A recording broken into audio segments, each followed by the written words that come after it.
Michael, you out there? I'm coming. Cool. So I'm Kelly. I'm one of the co-founders of People in Places. Thanks for joining us. This is actually our third event, the second that we have done digitally. For those of you who have attended People in Places or attended our first one, you know that it was originally conceived as an in-person event where we were able to experience space socially in person, have meaningful conversations, and obviously our environment has changed, and so we have adapted the format to Zoom. But last time it went really well, and it's kind of fun to get everybody together from different places and have a conversation with a group of people we might not be able to with otherwise. So happy to have you all here. For those of you who haven't been to a People in Places event, we call it a critical, communal, and curious discussion of interior space. And it's really meant to be a discussion about interior space from multiple vantage points, from the internal emotional way we experience space to the physical way we experience space. But the main goal is really to kind of deepen the relationship we have with our environment and really analyze our reaction to it. There's another piece to People in Places that is a bit harder to do from afar, and that is the physical element. So each time we have a People in Places, every speaker writes an essay.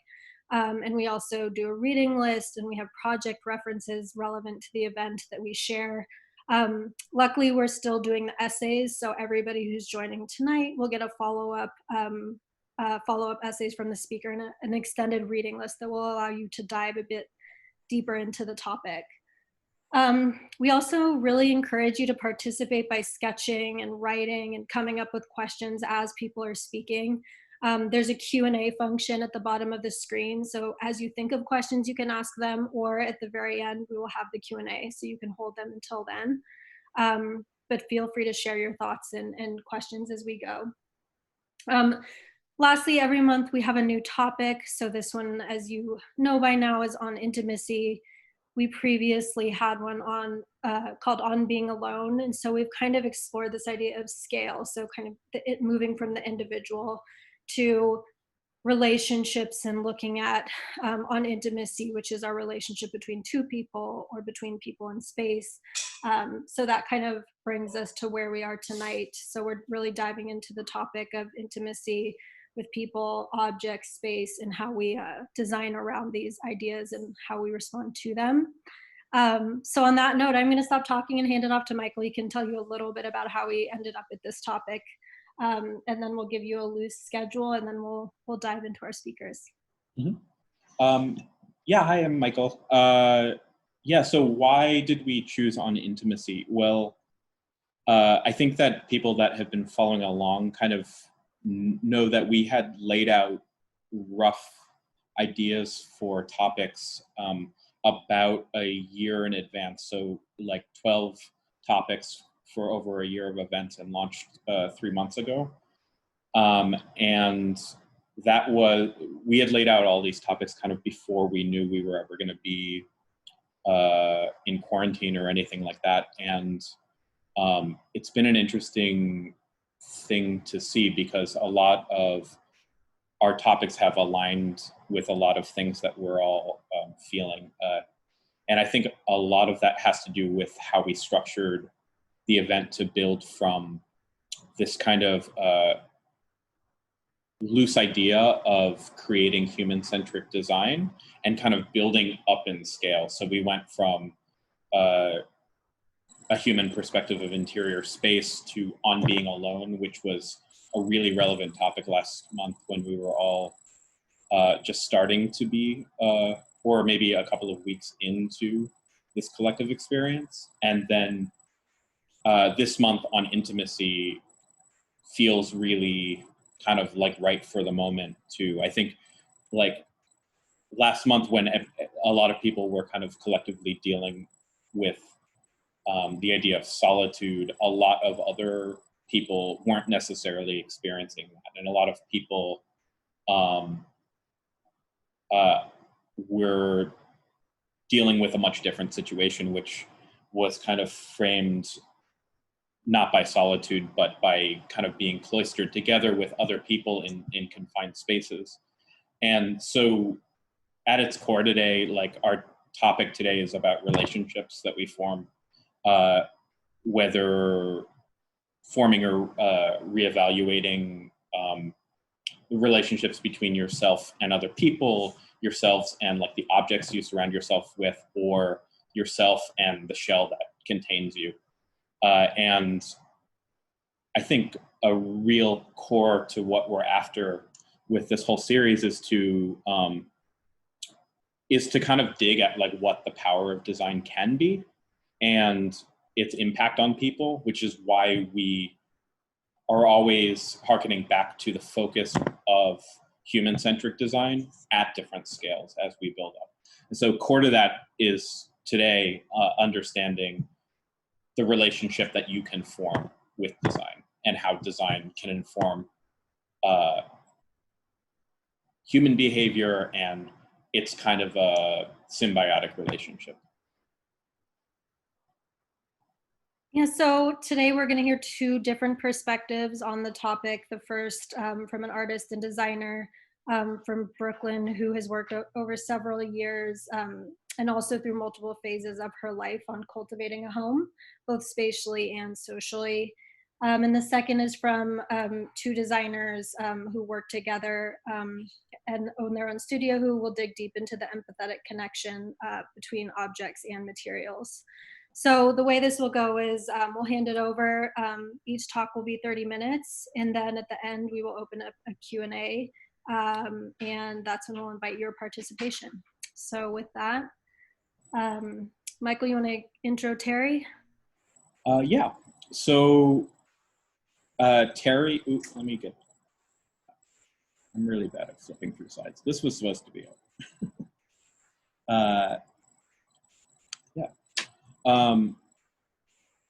Yeah, so Terri Chiao is one half or one third, depending on who you're talking to, of the artist duo CHIAOZZA, along with her partner Adam Frezza, who's going to join later in the Q&A.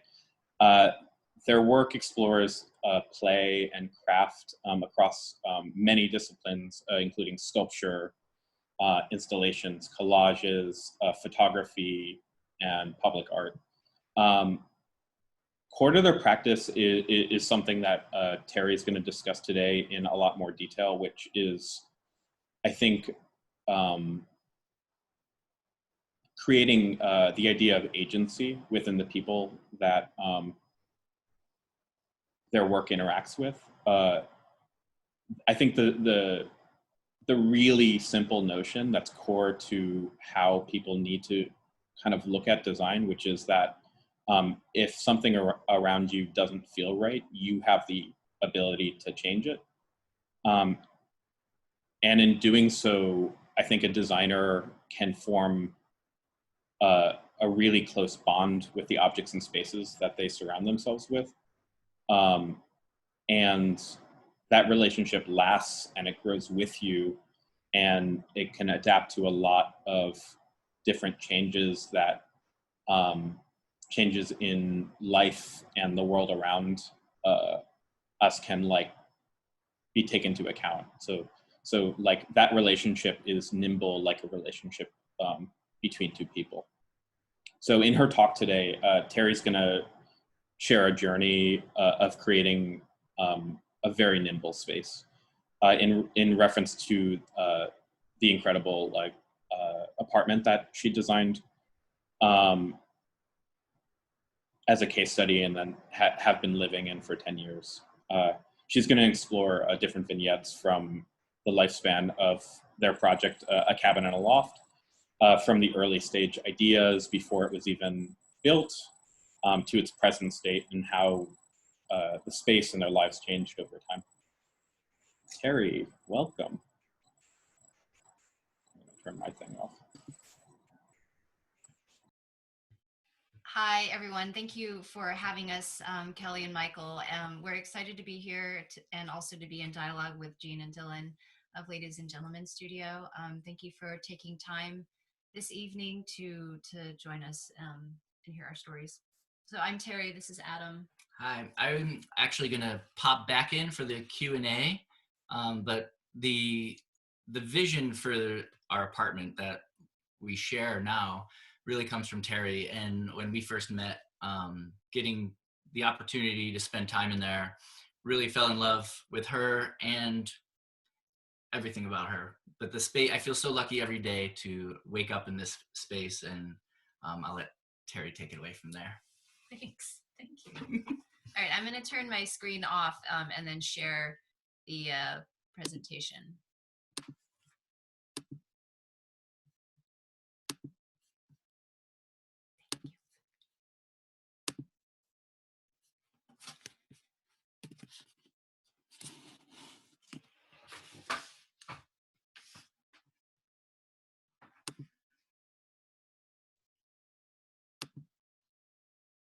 Can you guys see this presentation?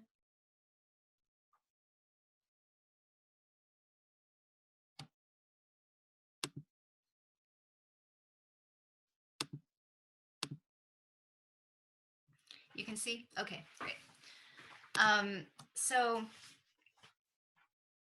today's topic is called nimble space, and this is something that in the last 10, 11 years or so of living in the apartment that we're in, that we live in, is a term that has sort of come up as a way to think about a living space.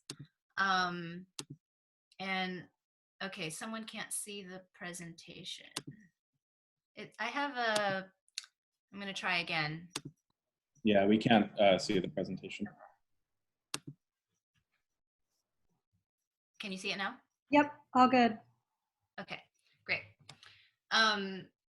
Yeah, so I want to just say that the room that you just saw us in, we are actually in quarantine in Vermont at a friend's apple orchard, and we're staying in a little carriage house, and it's very beautiful here, and we've been here for 2 months, so it's sort of ironic in a way to be doing this talk about our apartment and places that people are spending a lot of time right now, and yet we're actually in a different space than we'll be talking about. So that'll be an interesting perspective on this whole thing too. So I want to start by sharing a bit of the situation in my life in 2008, between 2008 and 2009, when I kind of leading up to moving into the apartment that we live in now. Between 2008 and 2009, I graduated from architecture school and I started a new job, and then I left that job and then moved back to New York. And in that 9-month period, I lived in 9 different places. I lived in an apartment in Harlem while I was in school. I lived in a tent in Joshua Tree. I lived in 3 different apartments in Rotterdam during the 6-month time I was working there in Rotterdam. I temporarily lived in my childhood home in Petrie Corners, Georgia, with my parents, in between kind of figuring out what I was going to do after my job and before wherever I was going to go next. Decided to move back to New York, found a 1-month sublet in Bushwick while I looked for an apartment. And then even when I did find an apartment, I ended up having to stay on a friend's sofa in Greenpoint for 1 or 2 weeks because the apartment wasn't ready yet, but my sublet had ended. And so during this period, I really felt connected to being a hermit crab. And oftentimes I felt like I was just moving out of shells as quickly as I had moved in. And there were things that sort of drove the timing of moving out and moving in, such as a lease ending, school ending, job starting, trouble with paperwork or landlords or neighbors, delays with construction of new apartments. And finally, in 2009, I moved into the apartment that we live in now, which is a 750 square foot converted loft space. in a former textile building in Bushwick, and I felt very relieved to find a place that I could call home. And this is actually the photo from the Craigslist ad that I saw for the apartment. And this was just down the street from where I was subletting. I actually learned about the building from a friend, the girlfriend of the person I was subletting from, who also was moving into this building. And the thing that I remember that kind of sold me on the place was the amazing light in the space. It's very unique. It's not a huge apartment, but it feels spacious because there's nothing in it. And it felt very unique to have such a sun-filled space in New York City. I loved plants, and I really wanted to try to play with, almost having a jungle-like feeling. And also was just like, generally, as many young architecture recent graduates are, was excited to experiment with the living space and the build out. So one of the things that I loved about the apartment was also one of the most challenging things, which was the insane light. I was woken up so early every morning, and I do like to sleep in, but I mean, this probably would have been early for anyone, to the point where, as I was sleeping on a mattress in the middle of the apartment, I just couldn't, it was affecting me psychologically. And so I had a tent, as I had lived in Joshua Tree, and decided to pitch the tent inside the apartment and put a little mattress inside. And I slept in the tent for several months inside this apartment. But so I think that the relationship to light was something that really drove some of the initial design studies. I was thinking about questions like how you can modulate sunlight throughout an apartment, how you can filter it so that it's like brightest closest to the windows, and by the time you get to the back, the programming of the space sort of follows the light. What types of spaces benefit from a lot of light versus little light or no light? Can you make a home out of a dozen curtains that can furl and unfurl instead of building walls? Can you have spaces that can be open or closed with the lift of a flap? And can you gradiate programming based on the gradation of light? And so I started making a lot of different sketches, and I'm going to share some of the early sketches for the apartment here. So in this one, this was a concept sketch for curtain walls inside the space. And I was sort of imagining, starting from the left of the image, if that was closest to the window, could you have a space that is just totally sun drenched, ideal for plants, close to the windows, warm, and then have a sort of soft box like curtain living room right next to it that would be really great for reading or drawing or doing kind of cozy, bright things. And then could you then have another curtain that wraps around and creates a little pocket for workspace, living, working, whatever, preparing food, eating, sharing with friends. And then could you have an opaque curtain that then wraps around the place where you sleep, so that you can really control the light there? And at the same time, could you just unfurl the whole thing when you want to have a party, or when you want to just have a different kind of experience to transform the space like that? So one of the things that happened as I was making these sketches and really excited about the idea of a curtain wall was that my ex at the time and I parted ways before they ever moved in. And that really changed the design constraints for the apartment, because now I needed a roommate, I needed privacy. Curtain walls were definitely not going to work. There needed to be 2 private spaces for sleeping, some kind of visual privacy at a minimum, and if possible, some kind of acoustic privacy, which at the time was actually quite a challenge because of the cost of acoustic installation, and also just the complexity that it adds to building. So in the end, I started to think about wood and lumber and plywood being fairly affordable, being easy to use, being opaque, and also because I love wood and I love the aesthetic of wood as well. So then the design constraints moved to considering how one could still have this feeling of openness in a loft without creating floor to ceiling plaster walls. And so this idea of mobility and openness was something that I thought about a lot in the next round of sketches. Again, there were still the constraints of affordability, and also at the time, I think I was maybe 26, and I didn't know how long I would be here. I probably had a 1-year lease, and 1 year at the time even felt like a long time. And so I wanted to design something that could also be removable if it had to be. And I really embraced this as an opportunity to play and to explore the process of making a home as an experiment in living. So the next round of sketches were kind of trying to think through how could a loft be kept open and airy while creating comfortable zones for privacy. And some of the first ideas were making little rooms on wheels that could contain either a sleeping area or a living area inside, and then you could climb up a little ladder and then have a kind of more relaxed space on top. Like I think when I was a kid, I was very affected by reading lofts.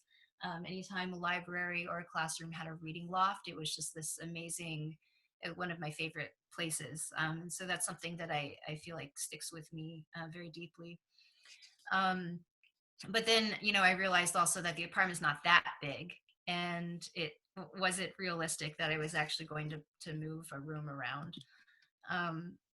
There was another idea for making movable furniture. This was a sketch for a plant Cadillac, is what we called it, and it's a sofa-like thing that you can sit in, and also it houses books and plants all around you, and you can it's like a giant platform that you can move around the room to follow light or not. And this was something that I think could still be done as maybe even as an art project or as another apartment, if there ever is one. I was doing studies exploring how to fit 2 stories within 12 feet. So in this sketch, trying to think about, it's not just dividing it evenly by 6 feet. Maybe some parts have 7 feet and some parts have 5 feet, minus the thickness of material. For instance, like where you sleep might not need as much headspace, just enough to be able to sit up. But where you arrive up at the stairs, you need to be able to stand up all the way. Maybe storage on the bottom left side could be lower because you don't need to have a full height there. But then on the right side, you could have where it's a little higher, you could have a workspace. So these are kind of puzzles that I was playing with, and then also thinking about construction and about, as I mentioned before, moving. Like I didn't know how long I was going to be there, and I didn't want to put in all this effort to just have to move out a year later. And so I was trying to think about ways to have rooms built out of modular units that could be shelves, bins, and walls, stools, tables, or steps, depending on the orientation. And so this was another idea, but that also sounded like it just felt like it was a lot of material and pretty complex for something that didn't need to be. But I do like the idea. And then there's also just this constant obsession with small houses and tiny huts and small structures, cabins. And this is something that I've explored for a long time, and imagine I will do for my whole life. So there's something really appealing about little cabins and huts, and I didn't know necessarily what it was beyond the space of being cozy, or maybe being creating a space of fantasy that is also an everyday space. Um, and so on the bottom right of this image, I was also doing studies for the kind of way that you enter into spaces. Like if you put a large portal on the front of a cabin, that's open to the main living space, that is a different feeling than if you have to walk around it and you enter on the side, which would create a bit more privacy, but could still have a dialogue with the living space. So as I was making studies, it was important to understand the shell that I was working with. So I'm going to just kind of walk through a plan in the middle, where you see a door swing in plan, and then a door in elevation. On the elevation will go along the top. So as you enter our apartment, there's a long angled wall that sort of follows the hallway of the building. And because it was kind of a retrofit space, all of the spaces in our apartment building are just very weird and bizarre. So there's a long angled wall, and then there's a tiny nook in the corner that has the heater for the entire apartment, which is also very awkward. There's a 38-foot span of 9-foot tall windows, with a bit of a brick wall in the middle. And then there's a sort of little nook that sweeps around from there that creates a space that could be really conducive for reading, sleeping, or working. Then there's a kitchen. And then there's another L of a shape that leads to the bathroom. And it sort of really creates a really large space there, that pocket between the bathroom and the kitchen. It's like kind of awkwardly large for a dining room, but it's too small for anything else. And then it kind of wraps back around, and there's a steel column near the door. And after doing a lot of studies, I kind of made a lot of models in paper, in foam, in digital form, and in my mind as I sat in the middle of the apartment. And finally landed on a layout that made sense to me. And it consists of essentially putting two small living spaces, two small pockets for sleeping on the left and the right side of the apartment. And I ended up setting this kind of diagonal grid or just kind of angled grid following the angle of the wall, because that was somehow the best solution in my mind at the time to integrate that angled wall. And essentially just making small spaces for sleeping that were just large enough to fit a queen size bed and a few things, with entrances on the sides here, so that there's these kind of extra, somewhat private spaces next to the rooms.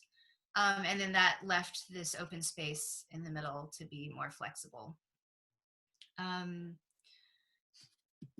So I'm going to move on and talk about some of the motivations for the final design. There's a quote from Gaston Bachelard from The Poetics of Space. "The house shelters daydreaming. The house protects the dreamer. The house allows one to dream in peace."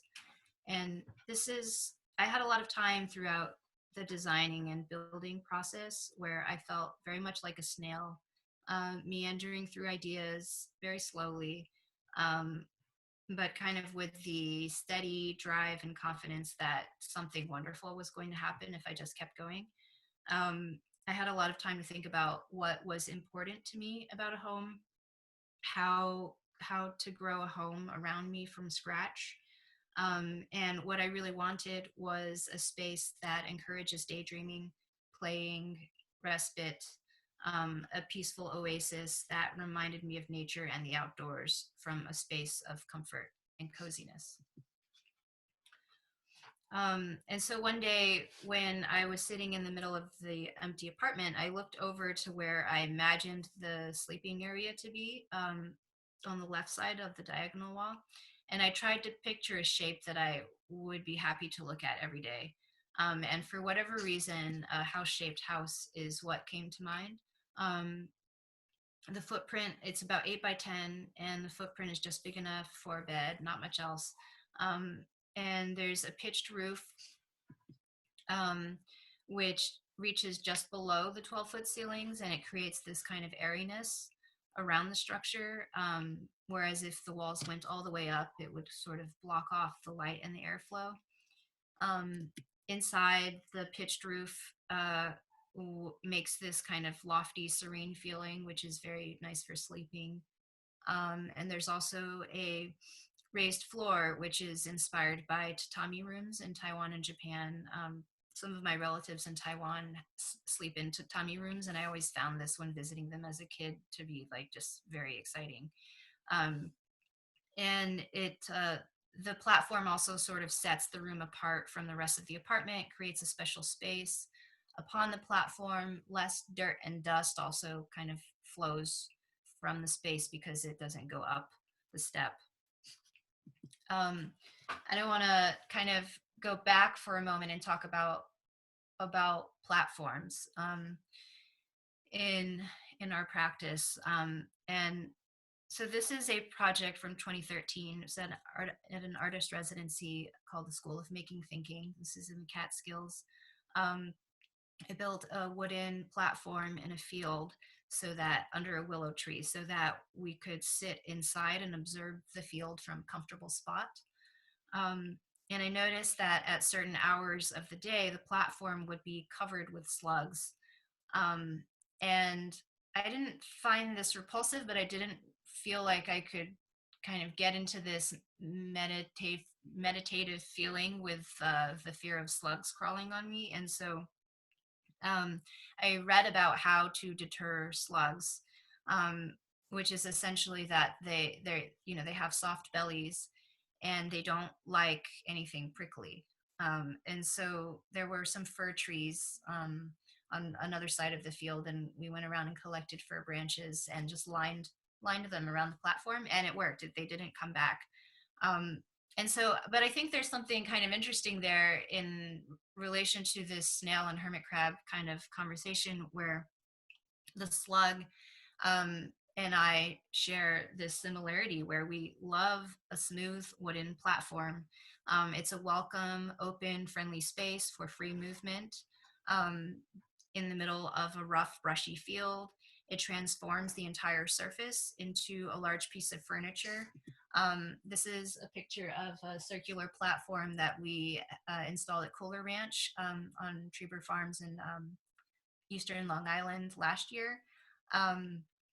And it sort of invites, I think the open engagement, it just invites open engagement. It could be sprawling out, it could be sitting, it could be eating lunch, dancing, sleeping. It could also be a kind of a blank space for a future artwork or rotating artworks, gathering. And in a similar way, and this is the platform Step Up.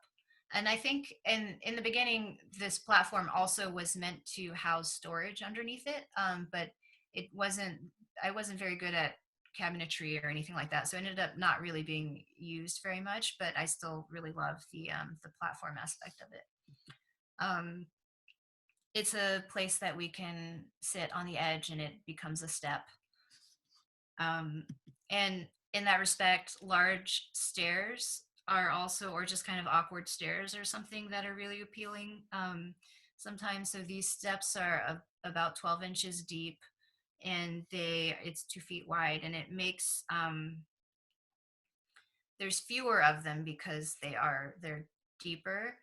So the step is quite high, but what it also does is it creates basically a multitude of seats along a different axis, and it's a great way to change our perspective and sit up there and have a drink or an ice cream or something like that. Now these are pictures from the built apartment. And this is a view from the treehouse room, the lofted room. So there was the desire to create a lofted room, to also create a feeling of this continuous space beneath the room, so that from the middle of the space you didn't feel like you were like sitting next to two heavy structures. Instead, one was kind of floating, and it opened up the space beneath it. And so this idea of creating a private dream space, is really fun. And then also beneath the loft, there's this kind of cave-like space that has morphed in function over the course of the 10 years, 11 years. And in this iteration that we're looking at here is, Adam and I slept under there for a year or so. And it was actually very cozy and much more comfortable than I expected. And so I want to mention that the photos that I'm showing are a collection over the years. And so our apartment has changed a lot over the course of time. And so every image is sort of from a different time period. And then another thing I think about a lot is portals. So this is a sequence of images that shows this large sliding door. It's a 6-foot door that you can open up to get to the treehouse.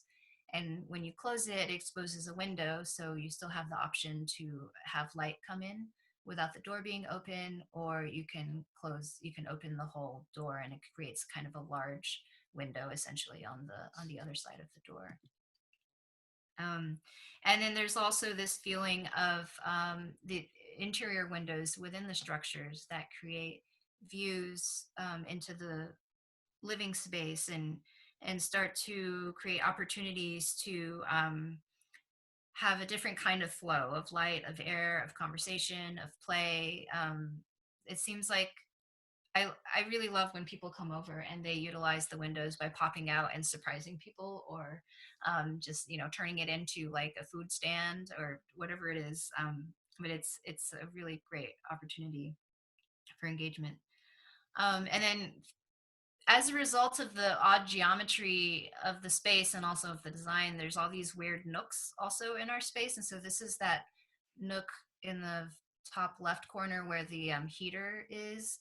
And at one point, when the heater is not in use, we use it as a sunroom sometimes, where we move a lot of plants and start to set up the very weird space. And this sort of, I think these kind of like awkward nooks create opportunities to play and test resourcefulness in a way too. And that is something that has been a constant practice of this mental and physical nimbleness.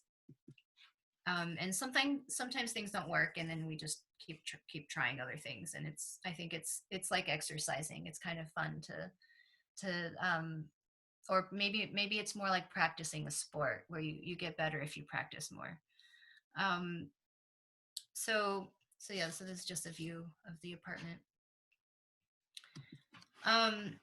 Another design constraint was needing to design something that I could actually build myself, with the help of friends. I literally maybe had like a couple $1,000s to build out the space. And there was no elevator. It's a 4th floor walk up. Every piece of lumber, every sheet of plywood, every plank of wood, all the hardware was carried up the stairs piece by piece. And this was another kind of insect-like feeling during this whole project, of feeling like I was an ant carrying 2x4s, just like literally 2 pieces at a time, up and down 4 flights of stairs, up and down 4 flights of stairs. And sometimes friends would come and help, but there definitely were times where I just didn't want to burden anyone, and just tried to do what I could myself. And I had a circular saw, a drill, an alpha blade, a speed square, a measuring tape, and a workbench that was made of a sheet of plywood and 2 sawhorses. And I had a construction resource, which was Francis Ching's Building Construction Illustrated, that I referenced a lot. And And I think an architecture friend came over once and asked if I really needed to follow the recommendations for stud spacing so strictly, because there weren't any wind loads or snow loads or anything like that. But I just felt I didn't feel experienced enough to know how to change that, and I wasn't an engineer, so it looks very kind of classically built in a way. And the cabin structure, which is shown here, was built over the course of about a month on nights and weekends, after work and with friends. And then the tree house was built a few months after the cabin, where I actually took maybe 2 or 3 weeks off of work to focus on the build. A lot of friends came out to help, to throw lumber around, to help carry materials, to offer construction advice, to assist in some of the more complex aspects like the stairs, always to provide moral support and literally to raise the roof of the 2 structures. Even people that I had just met were eager to help, not knowing anything about construction, which was amazing to me. And so I remember thinking that when this was done, that I just couldn't imagine moving after this great effort. And even at the time, I was like, I have to stay here for at least 3 years, which at the time felt like a long time. But now it's been 11 years, and I'm very grateful we haven't had to move out yet. So I want to talk a bit about social relationships, and how it's affected the design of the space. And as we all know, especially right now, social relationships have a huge impact on the feeling of a space and how we set ourselves up within a space, and our enjoyment of a space, or not. And so for the first 2.5 years, I had 3 different roommates, one at a time, and several short-term subletters. But it became such a high turnover that I started to wonder if it was more practical to have short-term guests instead. And at the time, Airbnb was just emerging, and I think a friend, I believe it was our friend Leah Dennis, who was friends with one of the founders of Airbnb, and she mentioned this as an option, and I think maybe even linked me by email with one of the founders who was trying to convince me that this was a good idea, that it was safe, and it's kind of amazing to see how it's become what it is now. But at the time, it was sort of, very weird idea to share your home with a stranger frequently. And so it was on Airbnb for several years, and it paid the rent for 3 years, and that was amazing. That allowed us to transition from our day jobs to what we do now, really. So shortly after starting Airbnb, I met Adam, and he moved in several months after we met. We began to build the home together, and we were still hosting Airbnb guests for another 2.5 years until we finally, our practice got to a point where we didn't have to do that. And we started building a lot of things together. One of the first things we built together were these long shelves in our kitchen. It's just like very simple planks of wood, but it has a big impact on our life. For mugs and for displaying things, for plants. We built the long counter in the previous image as well. We built a lot of different lighting solutions. We built stuff in the bathroom. We built a pinup board, a closet, a work surface. This is a table for plants that we built near the window. We built day beds. We built furniture objects. This is a large mirror that is hanging in the treehouse space.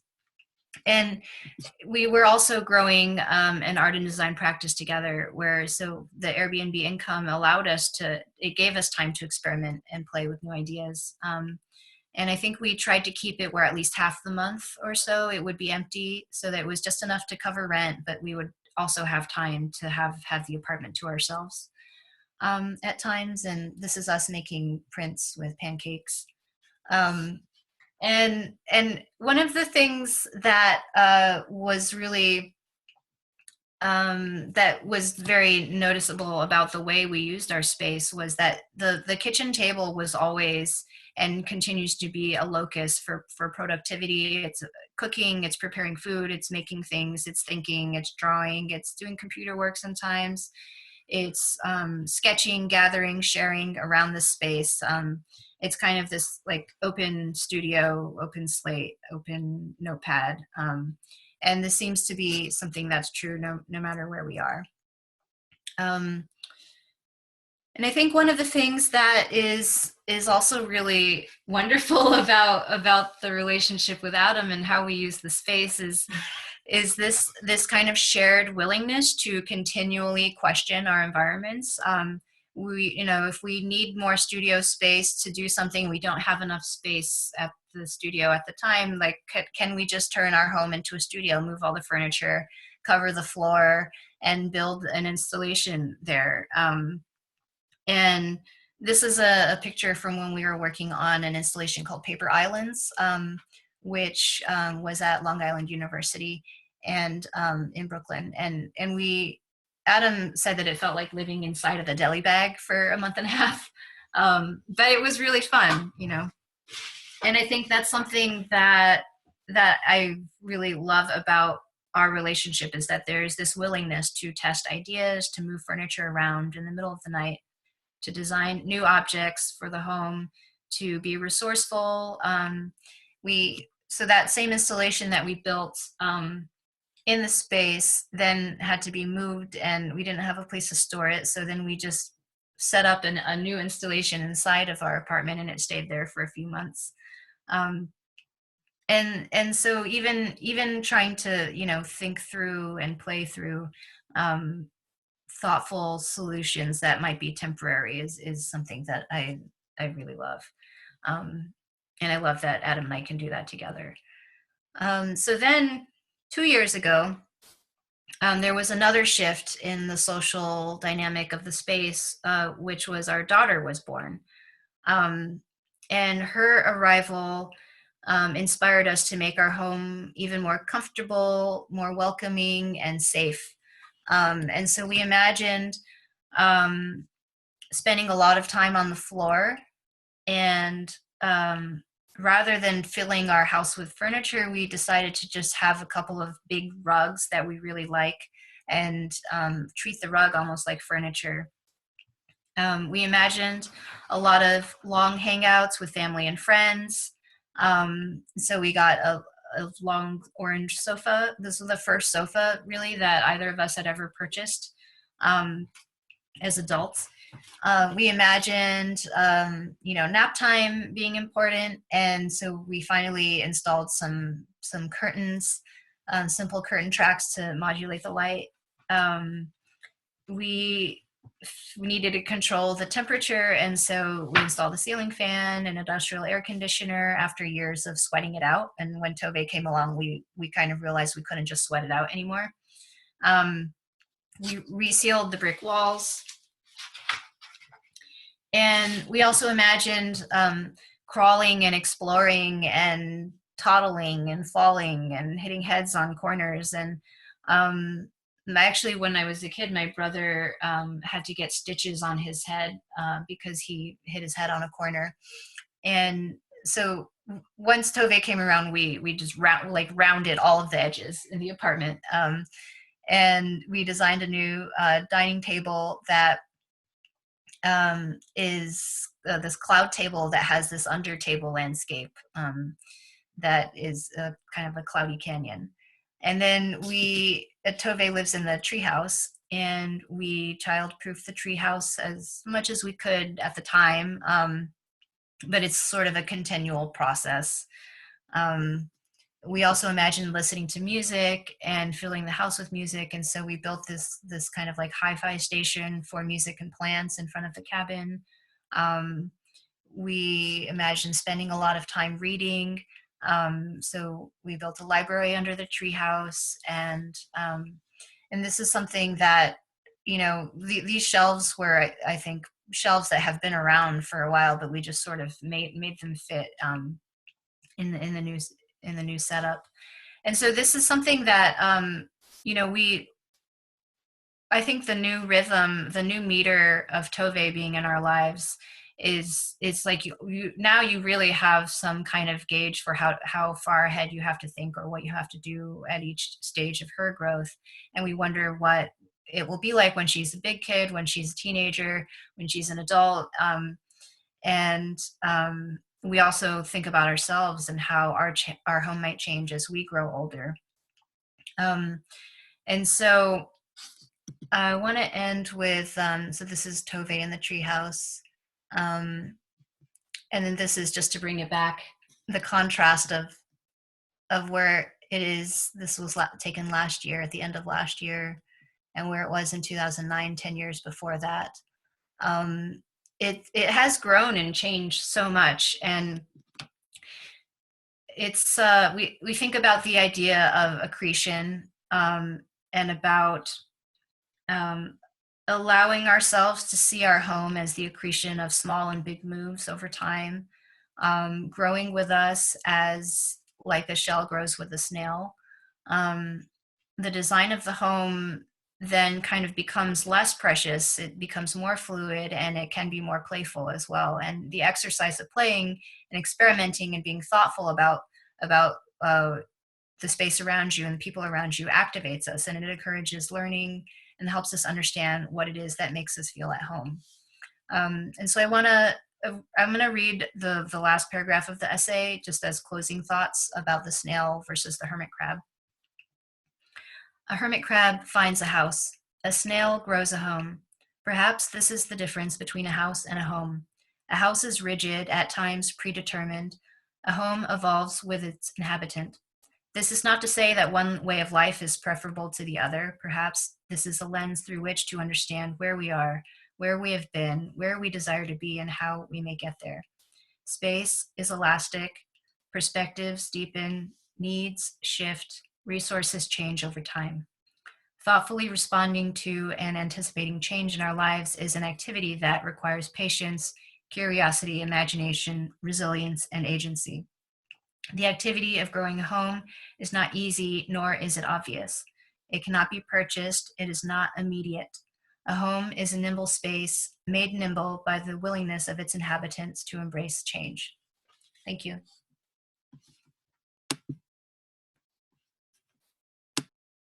Thank you, Terri. That was a great presentation. We are going to hold Q&A for that specifically until the end. Now I would like to introduce our next presenters, Jean and Dylan of Ladies and Gentlemen Studio. Jean and Dylan are both incredibly thoughtful thinkers and designers that hold a belief core to their practice that objects are key to creating harmony between people, ritual, and space. Their studio itself focuses on creating playful, austere lighting and objects that are meant to have an empathetic impact on people's lives, driven by a rigorous design process and a deep respect for materials, nature, and the work of designers of the past. So we're excited to have them today, where they will share their process for intimately contemplating an object's physical and implied meaning. And we'll talk a bit about the creation of meaningful, honest relationships with the things we surround ourselves with. So we hope you enjoy it. And again, reminder, if you have questions, jot them down, or you can put them in the Q&A now. So with that, Jean and Dylan.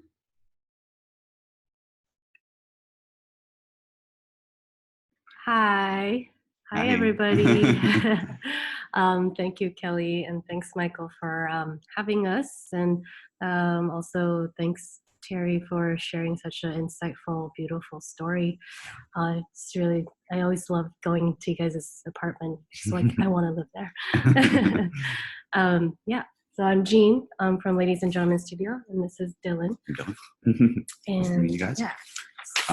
So we're going to tag team this presentation to some degree, and we're going to switch over to full screen. And we'll see you guys on the flip side.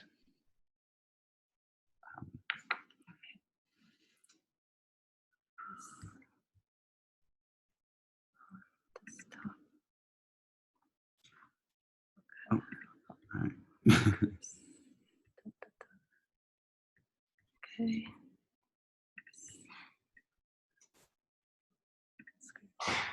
All right.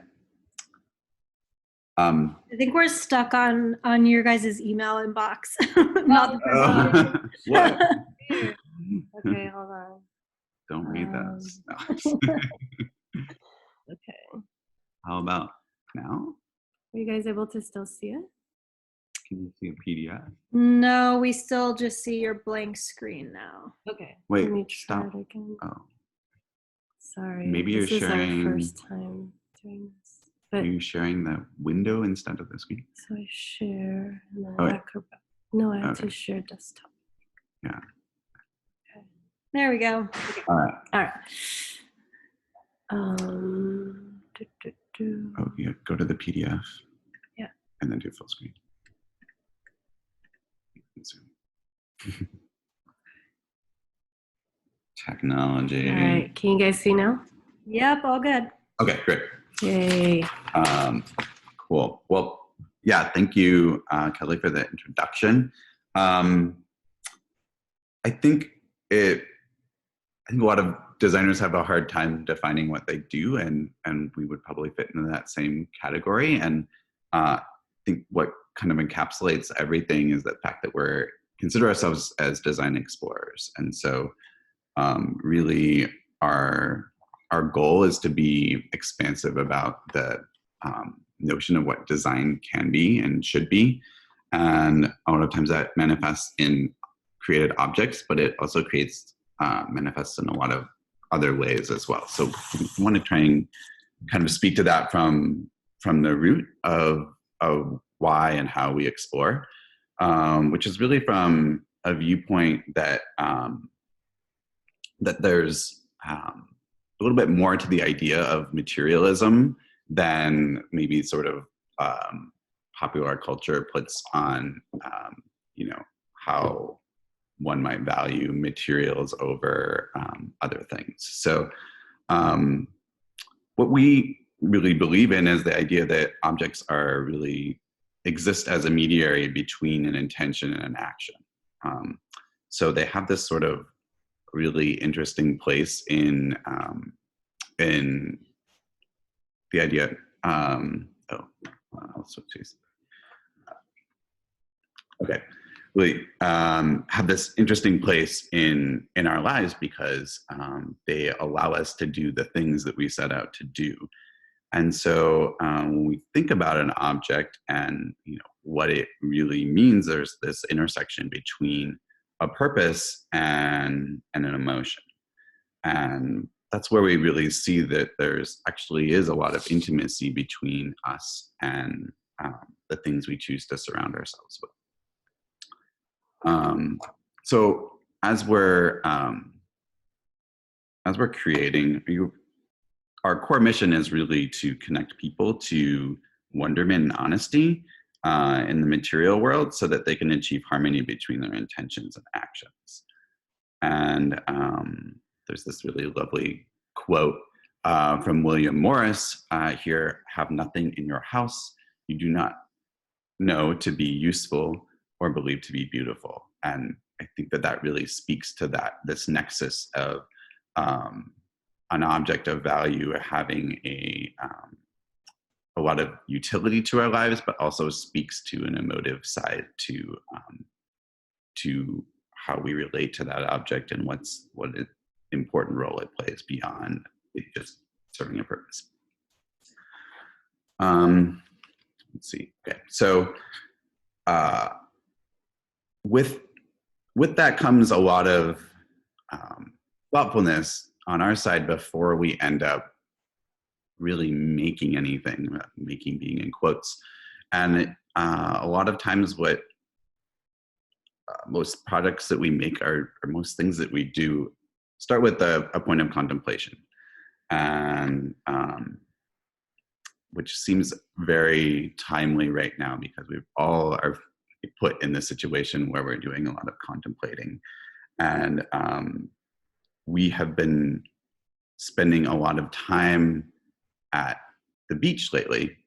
We've been spending a lot of time at Rockaway Beach in Brooklyn, which is about 30 minutes from our studio, and really finding it to be a place of power and peace and nature that is really healing at this moment. So, and it really has us rethinking our relationship to environment and inspiration and design and humanity, and that there's really an intimate connection between all of that. So we're also finding that it taps into this fascination we've had since we were children. Jean and I have both spent time at the beach when we were very young, and there's so many memories and like programmed kind of sensory experiences that we had growing up. Separate locations. In separate locations. We did not grow up together. And there's a common thread to that in this idea or this presence of sand. And it just spending so much time on the sand recently, we realize there's that depth of connection. So for our essay, I ended up writing a quick letter to the sand at Beach 92nd Street and Rockaway Beach. So I'm going to read the first paragraph of that, and the rest of it will be in the essay section of the website. Okay. As I sit with you, around you, and on you, I feel immersed, and I begin to discover your complexities. You hug my feet, you sit on my lap clinging to me. You also run away, chased by the wind. You are indeed a collective and phenomenon, but on close observation, each grain of you is incredibly unique, each with your own color, shape, size, and I presume origin story. As a whole, you're giant, quiet and tolerant, yet abrasive, persistent, and adaptive. You seem to be a constant, but you vary greatly over time, the extent to which I really have no notion of beyond the last 30 days I've spent observing you as a newcomer to this beach. In that time, however, your character seems to shift greatly from day to day, and I think that's why I find you to be intriguing in a more than meets the eye kind of way. Perhaps you can tell me how far you've traveled and from how many places your tiny grains are from. Are there stories of the great boulders you used to be a part of? And really, how many years ago was that? And how did you get here? By way of some epic storm, a long, arduous odyssey, or more mundane means?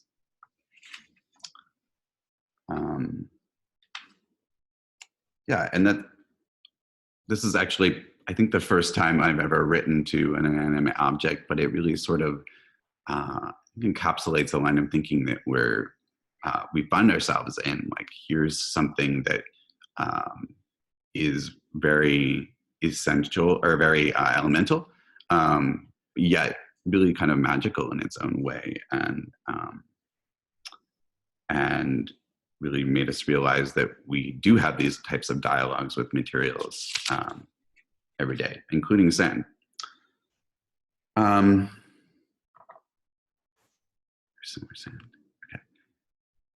These are a few pieces of glass that we found on Rockaway Beach the same day that I wrote that letter, and they jumped out at us as objects of interest. And every time we take a walk on the beach, we find ourselves with pockets full of things like this that vary from day to day. But these are pieces of glass that have been washed on shore. They used to be part of various things, and they also used to be sand. So I think that there's sort of this remarkable kind of cycle that they've gone through to end up in our hands as something that we're fascinated by, and a sort of through line of that contemplation.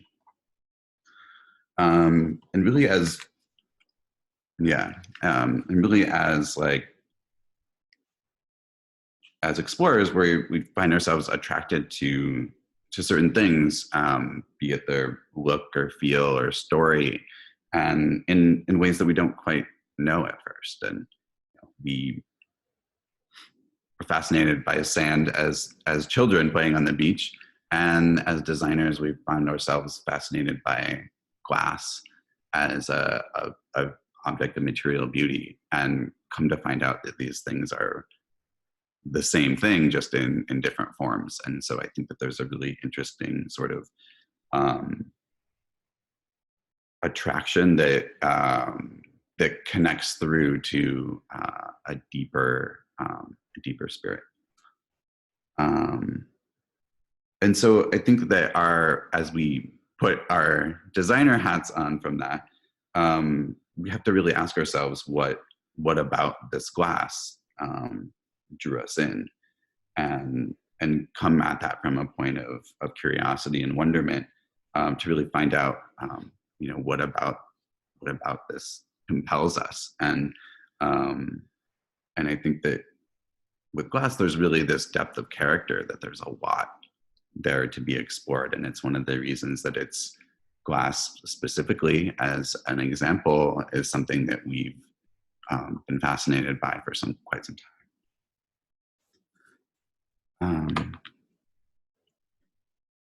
Yeah, so from here, I'll talk about sort of that next phase of us observing, and after contemplation, and but it's more about really getting into the in a more sort of putting on our research hat, or more like student mind as well, that to learn everything we can, as much as we can, about something, about the material.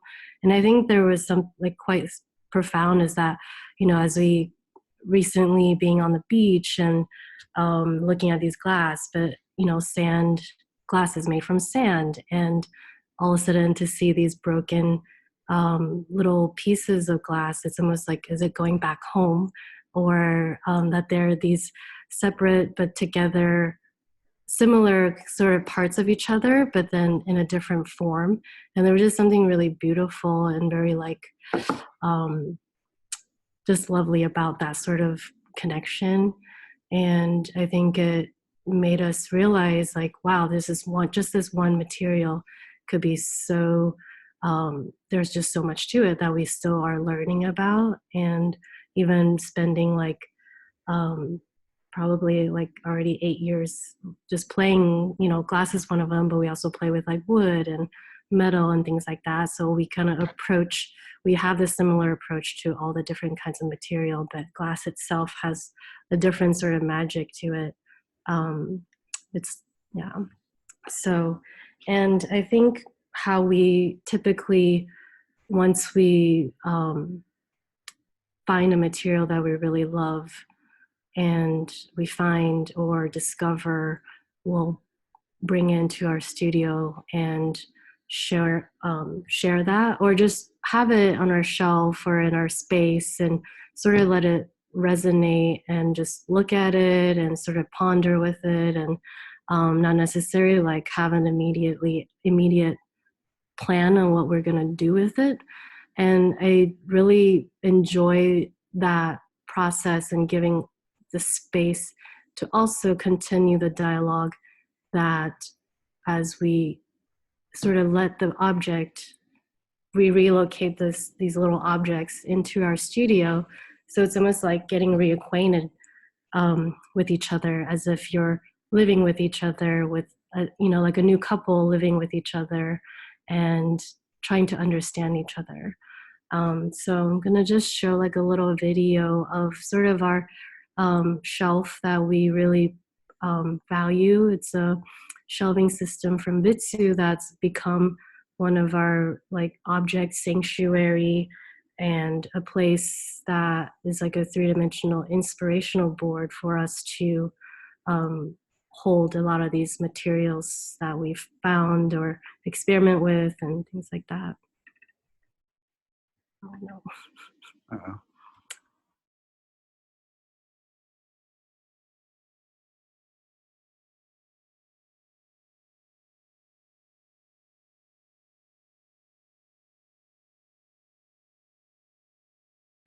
Okay, so it's not working. Of course, it was working before, and then now it's not. I'm trying to restart the presentation. Yeah, sorry, guys.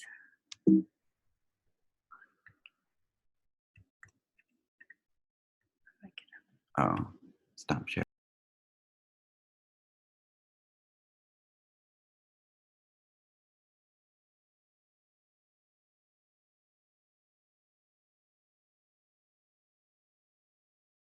Sorry, I'm just kind of restarting right now.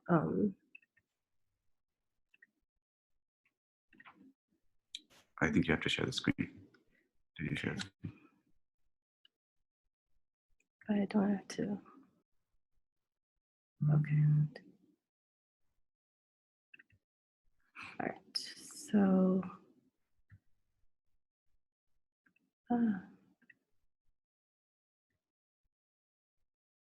Okay, I'm just gonna.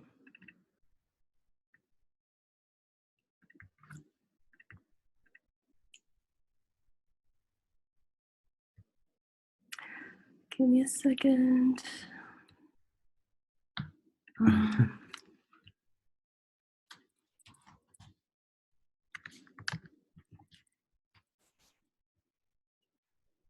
We could talk about more of the general. Yeah, I think that these the shelves really become sort of these planes of possibility. So, you know, there's something really nice about taking these things that we find in very particular places, and oh, that looks like it'll work. Things that are in very specific places and putting them in a place where there really is just this white horizontal plane and a white wall behind it, and just sort of letting whatever that object is. Oh, there it is. Okay. And just sort of letting whatever that object is exist first on its own, and then in conjunction with other things that we've found to be attractive and compelling. So that's kind of what you see here, gene mixing and matching. But it, yeah, it really becomes sort of this opportunity for that object to be celebrated for what it is, and not just where it came from and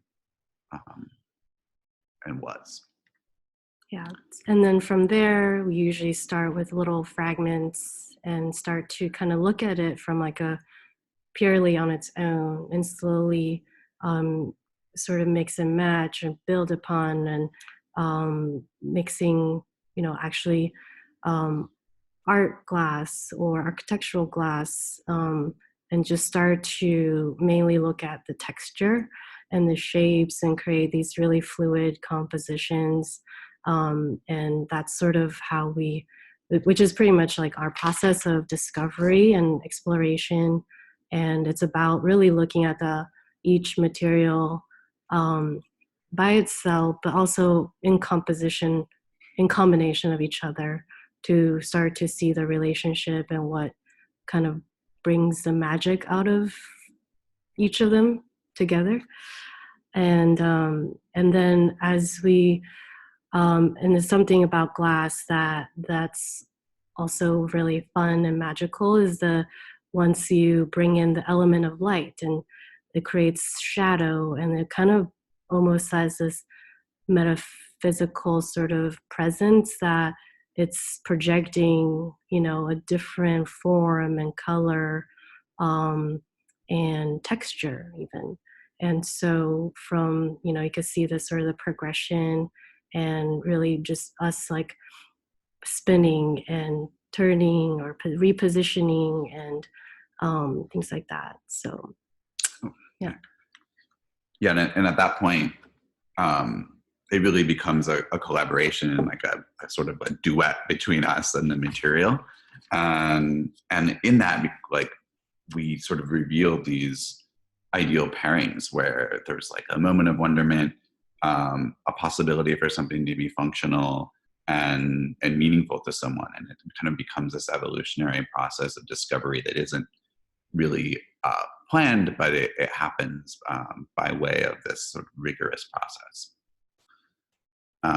And so many times that just that process alone with a little bit of creativity leads to products themselves. And so we have a couple examples of that here, products that have come from glass experimentation specifically.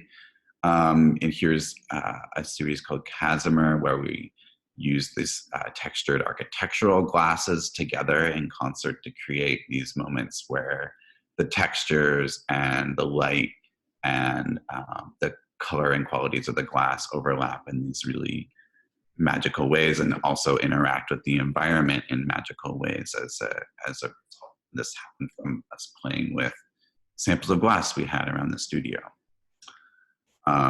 Likewise, our Mirage series was playing with reflectivity and angles and geometry as a way to amplify or distort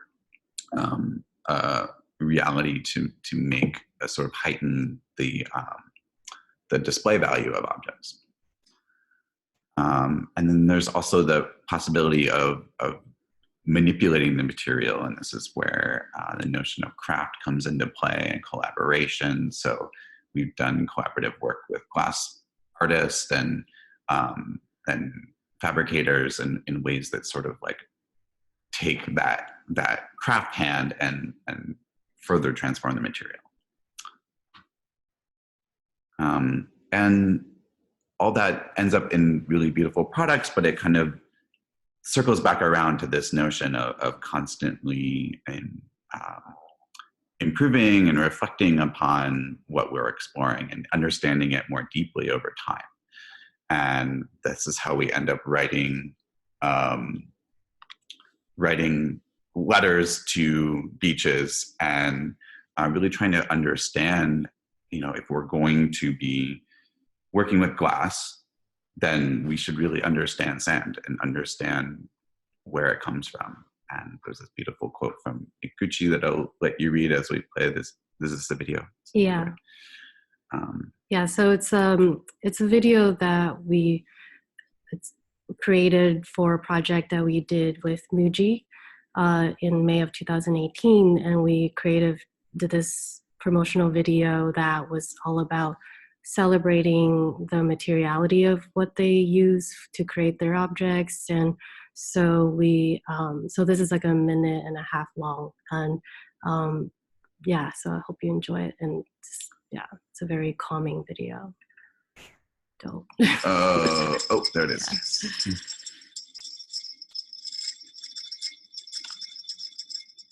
This really becomes a moment to think about, you know, how material transforms into an object and what's lost and what can be sort of rediscovered in that process.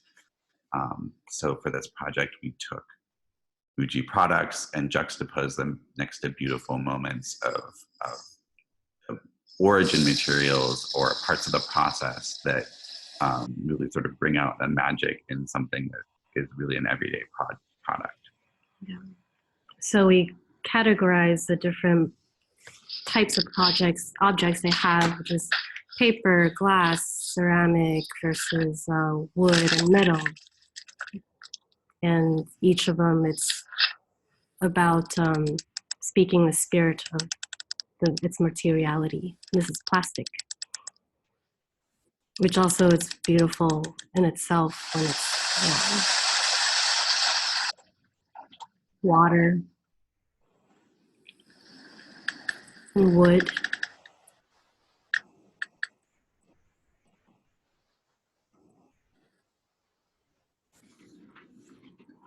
Ceramic.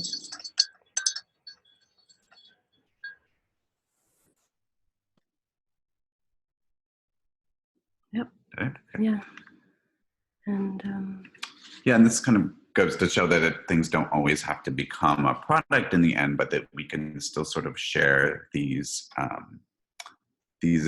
like ideas and experiences that people can take into their experience of everyday objects. So this was the installation that corresponded with that project that was in one of Muji's Soho stores. So here's glass and sand. Yeah, I think so. We pretty much so how we did it is like it's like a rock garden that one could actually walk through and to have this really haptic experience. This is 2018 New York Design Week, and it was up for a month, and it was like a project that they never done before. They never had designers in the US to do something like this in one of their stores, but because this was one of their temporary stores that they were able to be a little bit more experimental with this. So we felt really lucky that we were able to work with them and really have a lot of creative reign to let us like reinterpret all their products. And so how we approached it was a very sort of elemental and divided each material into different zones and created like a composition within each section. And so this is the sand, kind of the glass and the sand connection. Ceramic, so these are actual dry clay blocks and then the kiln shelf that just slabs of clay that it's not even fired, so they're pretty fragile. And part of the fun also as a wonderment too was to see how they dried over time and crumble as it goes. This is metal, and so we melted some pewter just to kind of compare, contrast these, different textures and sheen and the weight and plastic. So we actually brought in a lot of these plastic pellets that typically for manufacturing plastic is they come in little tiny pellets and they melt it. And it's a very satisfying haptic sort of texture, almost like, and it looks like white snow. And it really like complements this. We felt like it was like a way to really elevate and connect the materials itself. It's wood and paper. Yeah. And it became a really great moment to reflect on all these ideas of like, what's the origins of things and what is the true nature of the things we use every day. And I think that in a lot of ways that takes us full circle back to the beach right now, and this idea of kind of continually wandering and exploring and contemplating, and that there's the continuum, and that we've really only scratched the surface in terms of what we've explored. So I think that we're really looking forward to this new chapter where we can use these new surroundings and a new environment to see where the next level of exploration will take us. Yeah, and before closing, I wanted to share one of the references that we'll share, which is a book by Soetsu Yanagi, and he's sort of the grandfather who started a Minge movement, which is celebrating Japanese craft before we became like a really sought out and celebrated art form. This is like in the early 1900s, and when actually Japanese craft was sort of dying, and so he wrote a whole book called Unknown Craftsman, and about this trying to celebrate and bring it to attention about like craft and beauty and natural materials. So we'll share a little paragraph about that. So I would like to believe that beauty is of deep import to our modern age. Without question, the intention of morality, philosophy, and religious belief is to bring people hope, joy, peace, and freedom to mankind. But in our time, religion has lost its grip. Intellectualism has undermined spiritual aspiration in most people. At this juncture, I would put the question, might not beauty and the love of the beautiful perhaps bring peace and harmony? Could it not carry us forward to new concepts of life's meaning? Would it not establish a fresh concept of culture? Would it not be a dove of peace between the various culture of mankind? So we'll just leave it on that note. And thank you guys for listening. We could switch. Stop share. Do we turn video on? Yeah, everybody can turn their video on. Okay, cool. And we have a little bit. That was so nice, Gene and Dylan. It was really great. You guys too. Very too. That was so nice. Yeah. I'm seeing how you guys. Adam, as you see, the other half of CHIAOZZA is joining us for the Q&A. So if you guys have any questions for anybody, you can post them to the Q&A now. We have about another 20 or 30 minutes before we have to wrap up. So we'd love to hear your thoughts on or any questions that you may have.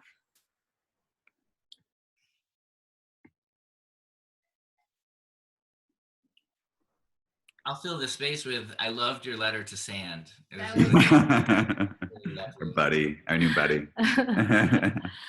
Yeah. But it's so, yeah, it's so special and sweet. And yeah, we think about the origins of things a lot as well. And it's great to hear your perspective and see it come full circle in that way.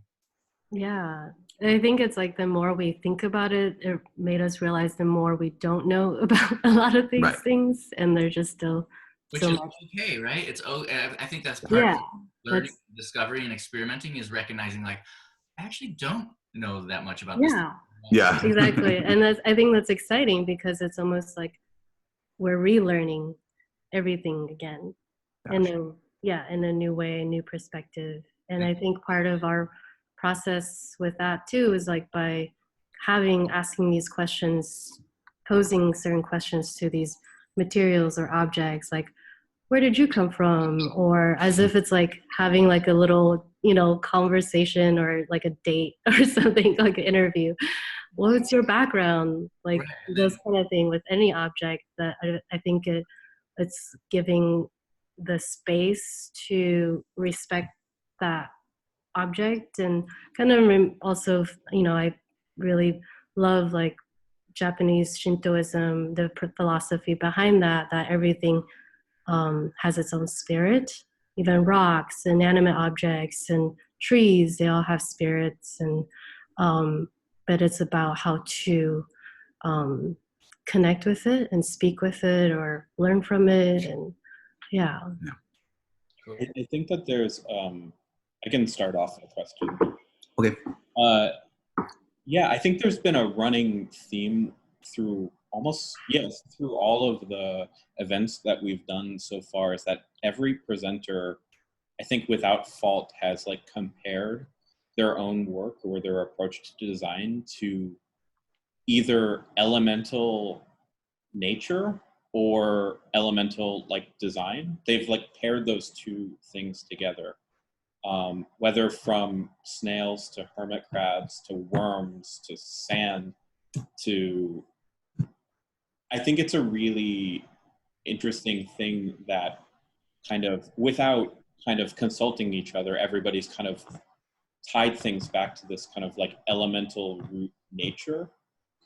And I'm just curious to that, like I have some thoughts on that, but like I'm just curious to like why you think that there is that urge to do that and why you find it so applicable to your like design practice and work. I think that also ties into one of the questions we had, which is a little bit about your background. Can you talk about your education and background? Because I think that if that's relevant and informs the way you think and your practice, maybe you could speak to that a little bit in your response too. Yeah. For both of us, or? Yeah, for both of you guys. Oh, okay. Yeah, so Dylan and I, we both studied industrial design, product design at University of Washington in Seattle. And yeah, I think that as a kid, I remember always being very fascinated by just like useful things and always trying to figure out how it works, like watches, or would take stuff apart, or like mechanical pencils. It was awesome, like that it could, repeat itself. And then pencil boxes and just like things that I could use and like gadgety stuff that are fun. Like I was never like into really toys or make believe as much as like the things that I could just use and enjoy. And then I think I learned about industrial design in high school, and like, oh, you could design useful object, perfect. And then that sort of just went from there. But I think like during that education, like we actually did a study abroad program in Italy and Rome for 3 months. And that's actually where we met Alan Wexler too, for the first time. Hey, Alan. Oh, hi, Alan. And which was pretty eye-opening to see the more like artisanal side of the culture, how it was embedded to people's like everyday life. They could just be spoon carvers or leather, bag maker and things like that. That was like, it wasn't, mass volume products, and that there was a lot of heart and personality and perspective and different skill sets that they were applying. Yeah. And just to speak to Michael's angle or Michael's question too, like I think that there's I think when you practice design like really intently, like you're kind of trying to get back to those like moments of wonderment as a child that you had as a child, and so much of that comes from not knowing anything about the nature of things. And so I think that there's just some inherent draw towards it's natural and elemental because of that desire to sort of be naive again. Yeah, I feel that. I was going to say that kind of like stripping what we think we know. When we understand what a baseball is, do we stop thinking about how a baseball is made and all the stitching? And then when you actually unravel a baseball and see all the strings that go inside of a baseball to make it what it is, and then its rubber core, and it kind of, in a design sense, blew my mind the first time I understood a baseball outside of the game. And I think we try to do that.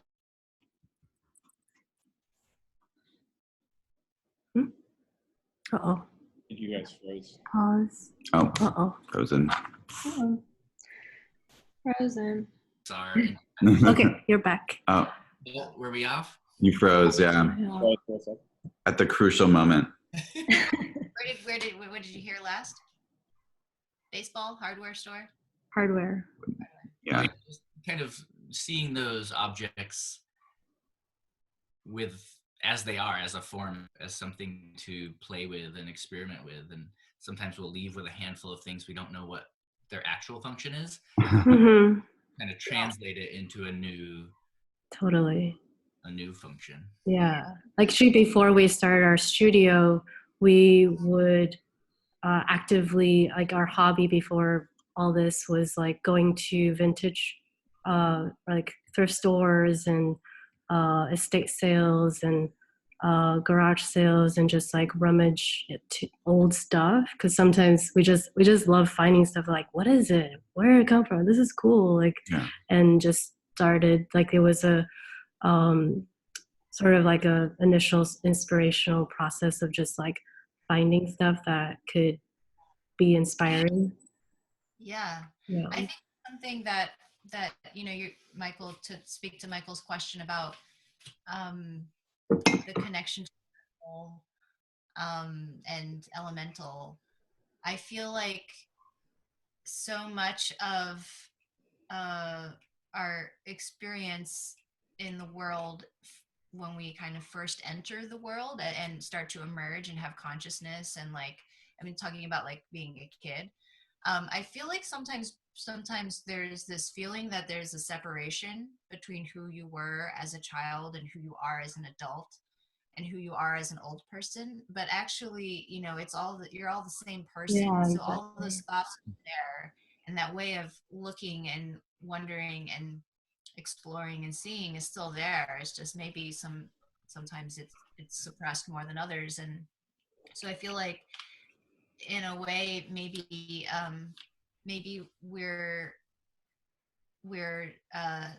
because we're constantly connected to our inspirations, there is a kind of channel there that's constantly being exercised more than others maybe that who don't have to do that necessarily. And I feel like that is that's a very important channel to continue to exercise. And like right now in quarantine, I'm trying to do push-ups because I'm like, I'm not doing anything, you know, like my Right. body's gonna, like, I don't do anything. And it's a muscle that you have to continue to, curiosity is a muscle you have to continue to use. Yeah. Yeah, exactly. In that way too, like the more we learn or the more we expose ourselves to, the more we can kind of use it poetically to understand ourselves. Like this, why do I feel so much more comfortable in this space than that space? And then, oh, the snail lives with its shell and the hermit crab navigates. And then I like that we can find that power in ourselves, where right now we're more like a hermit crab, kind of hopping little quarantine space to quarantine space. And it feels exciting to kind of awaken that aspect of ourselves when we've been so connected to the snail for so long in our Brooklyn apartment. And I think Oh, go ahead. Go ahead, I Tom. think just quickly on that, like I think like allegory and metaphor like are so important to expressing a design concept and really sort of connecting the dots between an observation or thought and like practical application of that. Yeah, and I think a lot too, not only on the level of allegory, but on the level of like evolution. Like, you want to act like a snail because we were once a snail in an evolutionary time line, and that's in you. That's in your genetics somewhere. So you have that behavior. Whether or not you think that's like a human behavior or that's like your choice and your agency driving it, or it's somewhere deep within you way before humans ever existed. I think that, I don't know, I sometimes think that like to get to the root essence and like the core of what makes design connect with people, you can sometimes connect with like the core of what makes nature connect with things. Yeah. And I think it all sort of comes down to perception, it's like that's the sort of agency that humans do have, is that you have the power to perceive, the freedom to choose, free will supposedly. And that, like, I feel like with the situation of the pandemic, you know, we're forced to all be kind of isolate ourselves. But I think then, you know, we have the choice to think about, do we want to focus on the negative or the fear, or do we want to rethink and reevaluate the things that we can control ourselves, that we could change our perception, we could change how we see the world or see what we can do, and that in itself has agency. And I think we find ourselves kind of going back to the basics, or things that are either comforting or things that we sort of forgotten that was valuable to us. Like, I mean, I think the inner child side of us is always there, but yeah, like it feels like at a certain point it got caught up with like the day-to-day, the work, the hustle and the bustle, and then haven't really just like sat down and just really spent a lot of time like feeling the sand and then the air and just listening to the birds. And we're like spending, you know, really like close, you know, like having like intimate dialogue with one another that's like very intimate and personal. Yeah, I think there are actually, it seems like some of the audience is thinking about this topic. So I just wanted to bring up these questions because we're talking about this different perspective with coronavirus.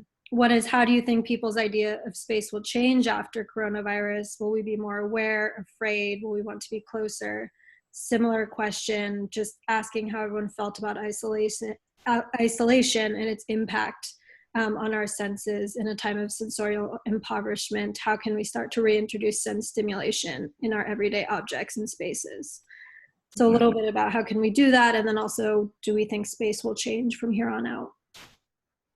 I mean, I think that there's, even though it seems like our choices are constrained, I think that there is still a good amount of like free will in how we decide to treat our, how we relate to our environment, and that there is still freedom in isolation or a limited ability to travel. And it's, I fear and like predict, it seems like that there's people that recognize that, some people are going to recognize that and do like use it as an opportunity, and other people are going to recognize it and like or maybe not recognize it and just sort of like not embrace it, and not realize that, you know, like when you go for a walk outside your house, that there are lots of sensorial things that can influence you and change your mind about the world. Yeah, I think like because of the isolation, it's like almost we are in sort of this sense deprivation chamber. And then whenever I go out, it's almost like heightened, and actually feels really refreshing, and just much more like heightened awareness of our senses, of like all of a sudden you see flowers, like the flowers, even though I've probably seen it so many times, or the same tree, but then somehow we walk by it, and then in this context it feels very different, and we just like, I feel like a deeper appreciation for all the little things, even if it's, and like inside our house and living space, even the little things that we have that we took for granted, like books or cleaning tasks that you know, like all of a sudden like these becomes activities that helps us occupy or take our mind off of it. So even like sweeping or vacuuming becomes like we sort of approach it with a new like level of kind of like it's like a fun thing to do, you know, even though it may not sound fun. But I think it's like just trying to embrace the daily chores that becomes like a new sort of like activity and experience. And then, you know, like, of course we're all doing a lot of dishes and it gets tiresome, but then we're always like, well, I'm doing less laundry, so that's a plus. So I always have to kind of weigh all the plus and the minuses, and yeah. To Jason's question about how do you think people's idea of space will change after coronavirus, this was something that we've been thinking about a lot as well. And I think there were a few news items in the last week where certain like ADO closed, you know, and announced that they were closing. Obviously, before this all happened, WeWork was starting to kind of fall through the cracks, and there a lot of this kind of like dream of open space working and open planned living and shared multifunctional space, which to me is like a dream, is starting to be questioned. And that's something that I hope does not have a negative effect on design, because I mean, you think about like in the 60s and 70s when there were the civil rights movements were happening, there were a lot of riots and people gathering and people protesting. Architects started to design campuses that were riot proof. And you know, I went to Brown to answer Alan Wexler's question earlier about education, and then also to Columbia to study architecture and art history. And at the campus in college, there was, you know, like so many dorms were essentially concrete boxes that had very narrow passages and no large spaces. No one could gather. It was very channeled, so they could just cut off one wing if they had to, and it was supposedly also for fire reasons, but really it was a very social, very like oppressive social effect that design had as a direct result of like a political situation, basically. And what I hope is that that does not happen with fear. You know, I hope that design isn't driven by fear, because yes, there are ways that people are trying to be more thoughtful about how they interact, or there's ways that we're trying to we're just made more aware of you know, of touch, even just like doorknobs and everything that might be touched in a public space, and how easily, like before you wouldn't even think about it to push a door open, but now it's like, oh well, I need to, you know, what do I need to do?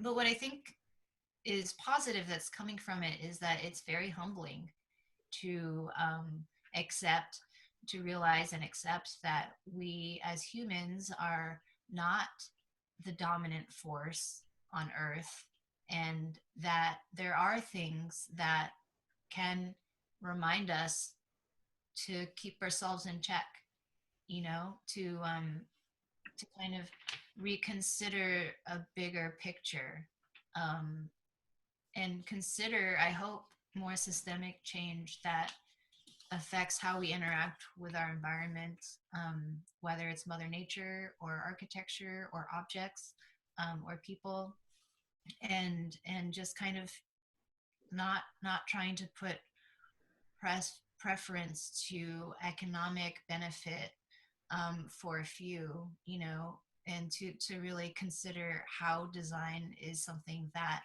can consider as many possible audiences as possible, including, like, I love, that's why the letter to the sand was so great too, because you're speaking to the sand as if it's a receptive being, you know. And I think that in a way there is some power, there's a lot of power to that, to think about. I don't want to talk too much, but to think about the nature around us that doesn't have a voice always, but to think from that perspective too. Well, I kind of want to just leap and tie it back to that original question of why are we reaching back to nature for these metaphors and allegories, and I think in part it's seeking our nature, what is human nature and what can it be and what are our potentials in that. And there isn't always a definitive answer, and there's a lot of arguments around what we are capable of and what we should be doing and how we should behave. And this is I think a huge opportunity for contemplation, meditation, expansion, and evolution. And I think these things will happen regardless. But then thinking about the snail doesn't have that opportunity to leave its shell. It is stuck there. And for us to use it as a metaphor is purely that.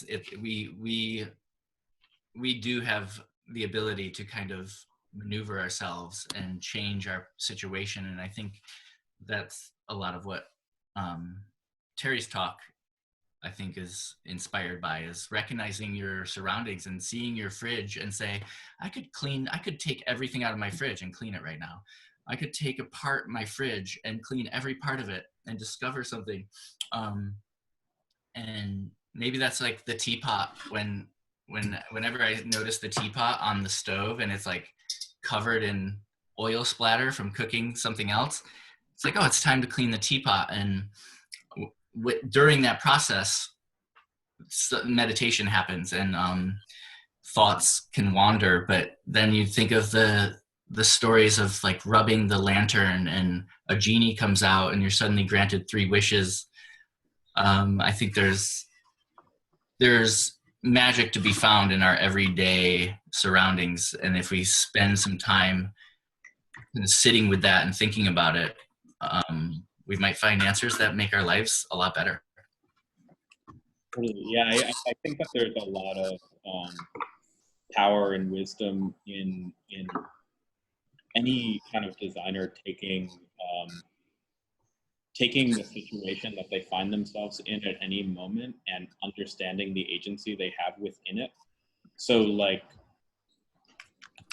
an architect that has a massive budget and can do anything that they want with it is great, but there's not a lot of friction to like make that a great thing in the end. So, but having a low budget, a fixed space, a set amount of circumstances can produce through nimble reaction a really beautiful space that like changes with you over your life, or a product in the end. And like that same kind of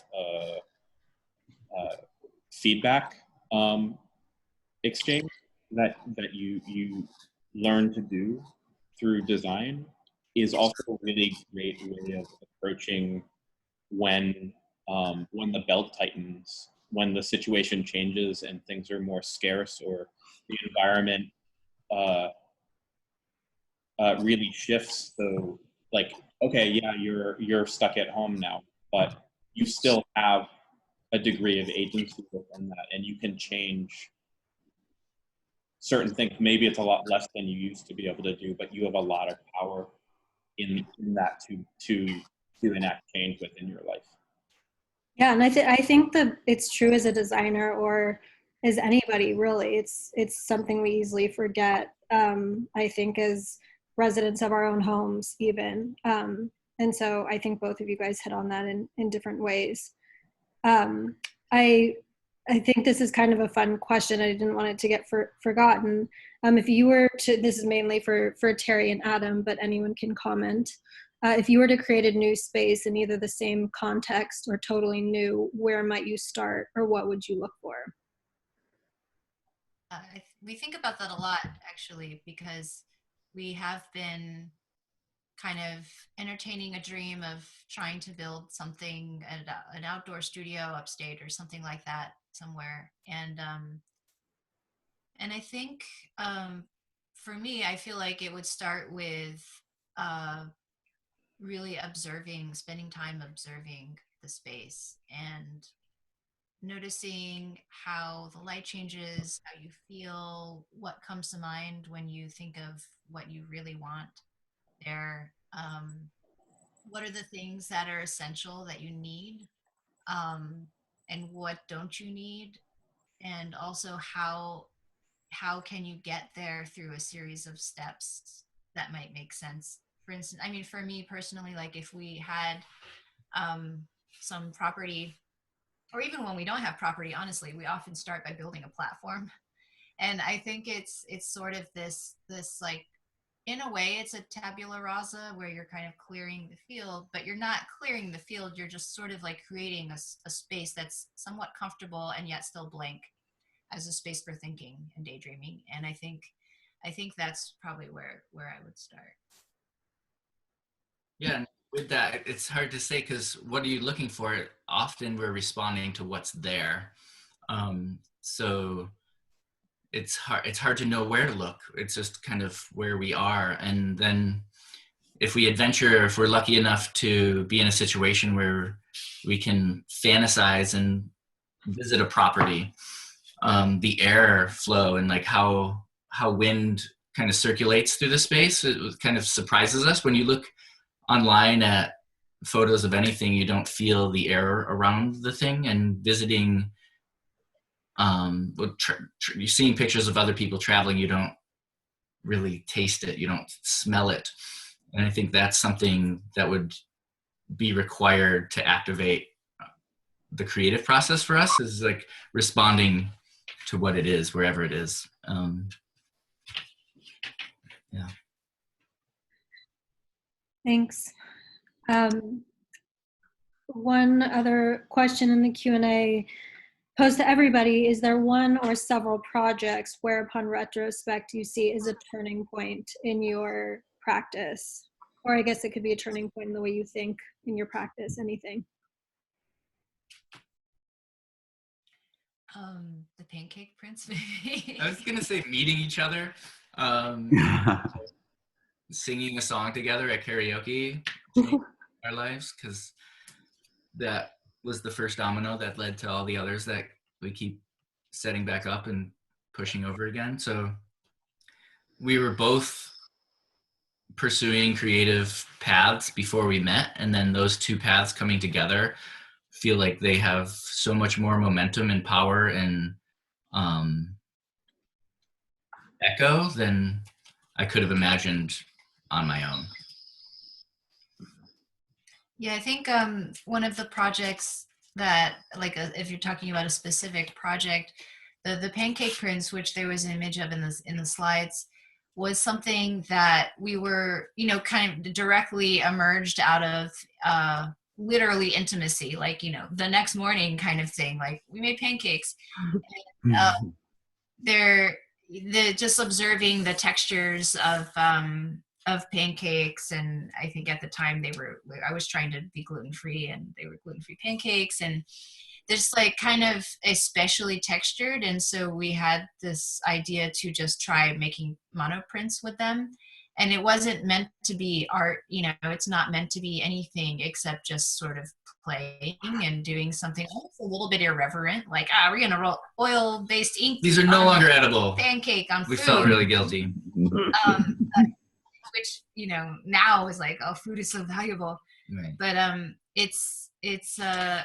it was, I think, and maybe an example or like a moment where we had an idea that one of us could have easily not been that interested or not wanted to pursue, but because both of us wanted to just see what would happen and to try it, and we were excited about it, and we happened to have materials to do it, and we just did it. And I think that was something that is something that continues to flow through our practice, is this willingness to try ideas and to kind of listen to each other's ideas that might seem silly, but then to just try it. And encourage it, almost like, oh, instead of like, oh, that's stupid, what are you talking about? It's like, oh, wait, let's stoke that silly thought and make it sillier. Yeah, that's great. I think for us, there was, a few turning points. So when we first started, we graduated from University of Washington and had separate design jobs. And then I think it took about, 3 years after we graduated that we started to explore this idea of doing something together. Just started on like the side, like on weekends or off hours. And that's sort of how Ladies and Gentlemen Studios formed, which was like 2010. And so it's already been like 10 years, but I think we first started with just sort of this like leap of faith. And it was also very like cautiously, where we still have both our jobs. And so just do it like, here and there when we have time, and then just sort of accumulated like the responsibility, just like, the work sort of build upon each other, and to like test the water that way as well. So, and I think it was like 2012 or so that we just like decided to, before that we were just doing like small little products, tabletop products and housewares. And then it was 2012 that we decided to design lighting and some furniture for Sight and Scene.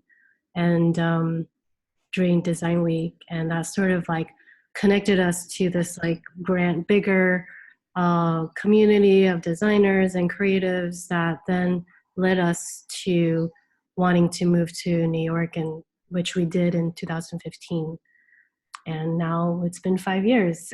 And so, but yeah, I think like both, I'm originally from Taiwan, but I grew up in Oregon, but pretty much like both of us grew up in the Pacific Northwest, and it's very like introspective type of quiet culture. But it's also, people really have that like, I don't know, I guess like the type of interactions we had is typically very like intimate, and not a whole lot of like, it's just different. And I think we were very comfortable in that place, but then really was interested in like a new experience, and which is then that's why we decided to move to New York and definitely like felt that was like also a pretty big turning point, and challenged us like it's like boot camp, like social boot camp.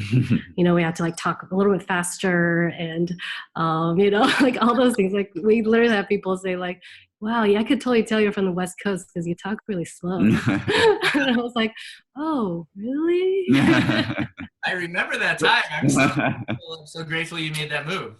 But I think like it really forced us to, I think we didn't know that how much it would force us to define what we stood for, and that we didn't have a definition of what we stood for before we moved here. So, yeah. And that way I think that was like one big turning point was just, you got to come here and know what you're about, and be able to talk about it.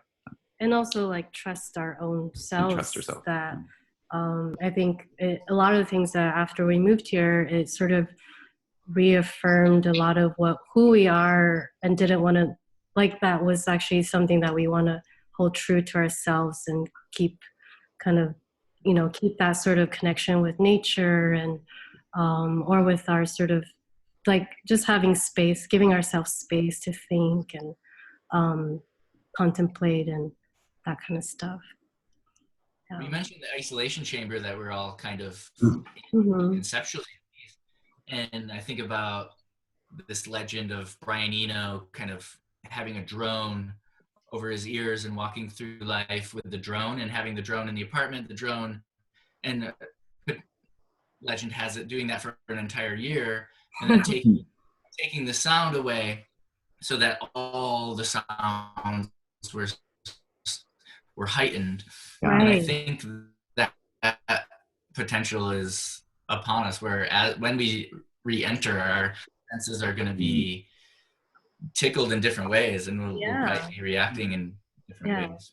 Like hugging, how great would that feel? It was like really, the term in the question was like sensorial impoverishment, and I just don't feel that way necessarily, because I feel like it forces, like the changes in everything that's happening right now forces us to feel more, or feel better, feel deeper. Deeper, or like heightened, or aware. You have to try harder to feel the things, and you have to look for it. But yeah, no, I mean, it doesn't surprise me that now is the time, Dylan, that is like the first time that you've ever written a letter to Sam. It doesn't, I don't know, because like when you turn the volume down on everything else, it really forces you to pay attention to quiet things. Yeah. It's almost like, I almost feel like we just took the drone off.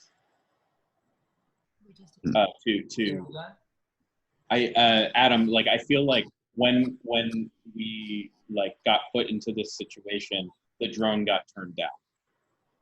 So now we're able to like. Yeah, you could hear. Even the whales could hear now. Like they could communicate. There's like stories about the whales in Alaska that like, because there's no boats around like for tourism, that they're actually like communicating in a different way.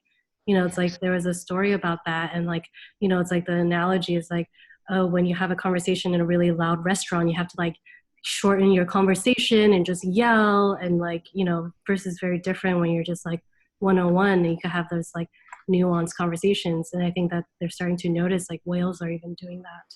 Right. It's so beautiful. It's like tiny whispers between whales. And I think of sirens in New York. I've heard so many friends saying there's so many sirens. I'm like, I wonder if there are more sirens, or we're just hearing them more. More, I think. Because there's not a lot of other noise going on around the siren. Yeah. But back to that point of the whales, I think there's probably a measurable change in like the songs of birds. Yeah, everything. And the way even people talk to each other on the street, that is more about, oh yeah, you just have a lot more quiet around, and it's less about like being behind a mask, but you can actually, even in a situation where we're socially distanced, you can actually have a quiet conversation on the street 6 feet apart. where you wouldn't necessarily ever have been able to do that before on a busy street. Right. Mm-hmm. Guys, Which goes I back don't. to Oh, go ahead. Finish what you're saying, and then we'll have 2 more questions. Then we're going to have to wrap up. So not to hurry everybody, but go for it, Adam. Like Terri mentioning, not trying to design out of fear, but designing out of reality. And if an airplane is no longer realistic to be that close to each other on an airplane, what does an airplane look like in the future? And do we start to have more elegant spaces where we do have a kind of invisible bubble? And do we start to respect our neighbor a little more because they're over there instead of right on top of us, breathing on us for panic when they're trying to get off the plane? I think there's a lot that can be questioned and potentially answered. I don't know if we have. Or do we need to fly? Well, I hope we have places. You know, we've been questioning about whether we even need to fly for things that we used to have to fly for, like particularly work related. Right. I don't know. Maybe it's not worth it. Yeah. Curious. Yeah. What you got, Kelly? What do I got? Well, there's one more question in the Q&A. Interesting question related to materials for Jean and Dylan, I believe. Related to the conversation of glass. Glass doesn't come from beaches, but from inland quartz mining operations mixed with industrially produced chemicals and melted with huge amounts of carbon and fuels. Do you think of that as you seek to use lyrical romanticism to redeem materiality from materialism and privilege? Yeah, I think when we, started this connection, this narrative of like sand on the beach, I don't believe it's obvious that's not like people are going to the beach and like taking them and making out glass. But I think like originally, it's like through erosion and rocks, like thousands and thousands of years. That's sort of this sort of, over evolution and time that sand, that's how sand is formed. And then glass came to be when it was actually like glass in itself was a form of, it was sort of like developed as if it was like pre-plastic. It was meant to be like a disposable material as well, but like portable disposable material that can be like industrialized. And and I think not that, and also with plastic, then there was a new wave of that material because glass became too expensive and all the process was also very costly. And then so when plastics was discovered, it quickly replaced glass and then became really like ubiquitous and become just like full-on disposable sort of association with it and perception. And it still is. Like it's still it's always disheartening to have to use like plastic bags now, like for me.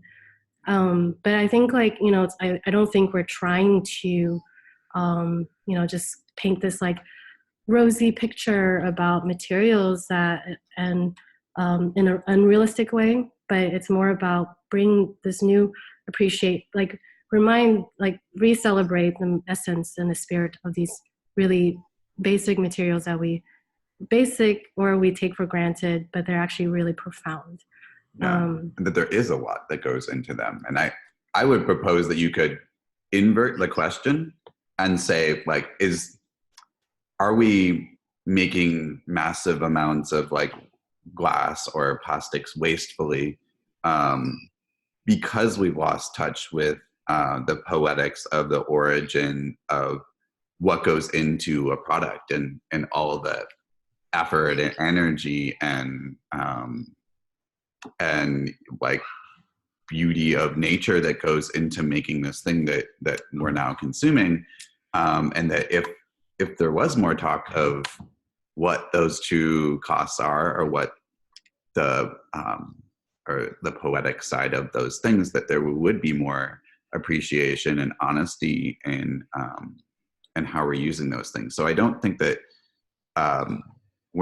we weren't trying at all to like gloss over these facts or whatever. It's more about the potential of those things. And I think that everything that they mentioned too, it's like, that's really a matter of of deep learning. I think we've all Yeah. kind of just scratched the surface of what we work with and Yeah. play with. And I think even plastic is also a concern that it might run out. You know, if oil is running out eventually, then petroleum and plastics will run out. And so there is a lot of sort of current research and even designers, like design critics and designers already looking at plastic as become like a rare material in itself. And I think like even plastic, I feel like there's, when it's well applied, like applied well or used well, it can be a really beautiful material.